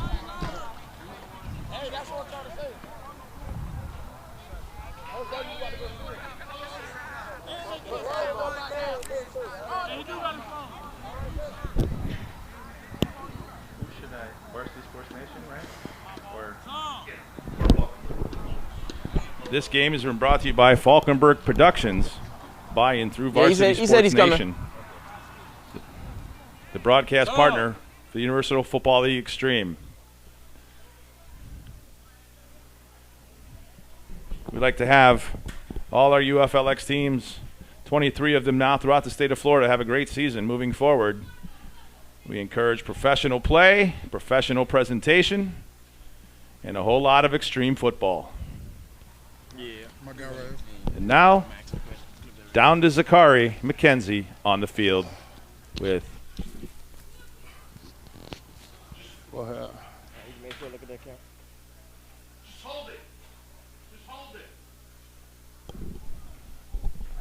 I got nothing on audio. Despite being understaffed. It's the next man up at any given time. Football, injuries happen. Players can't show up. You know, it's semi-pro. Some of these people got families. They can't make it to every game. So next man just got to step up every time. What can you say about the culture of this team? We saw you guys huddling, taking knees. It seems to be a very good team-oriented culture you guys got going on. Man, we play as a family. Them boys all, you know, they got each other's back at any given time. So we just play as a family. That's what we try to give them and let them know. As long as you play as a family, no team could beat us. All All right, last question, Coach. You got the plaque for the game champion week 4. Where's that going? In the house? Anywhere? Where's that going? Man, listen, it don't matter where it goes. We might pass it around, let everybody have it for a day or so. And listen, we don't care, man. Listen, it's a team win. It was a good fought win. The way it's a good team. It's just one team got to win, one team got to lose. And, you know, we came out with a victory this week. But that don't mean nothing. We still got to come to practice every week and keep on trying to get better, because every team trying to get better every week. So that's all that matters. Yes, sir. Thank you so much. Hey, thank you. All right. I'm Steve Carosi with my broadcast partner, Zachary McKenzie. We're signing off here from St. Pete. Final score, Tampa Bay Tigers 20 and the Florida Wave 14. Good night, everybody.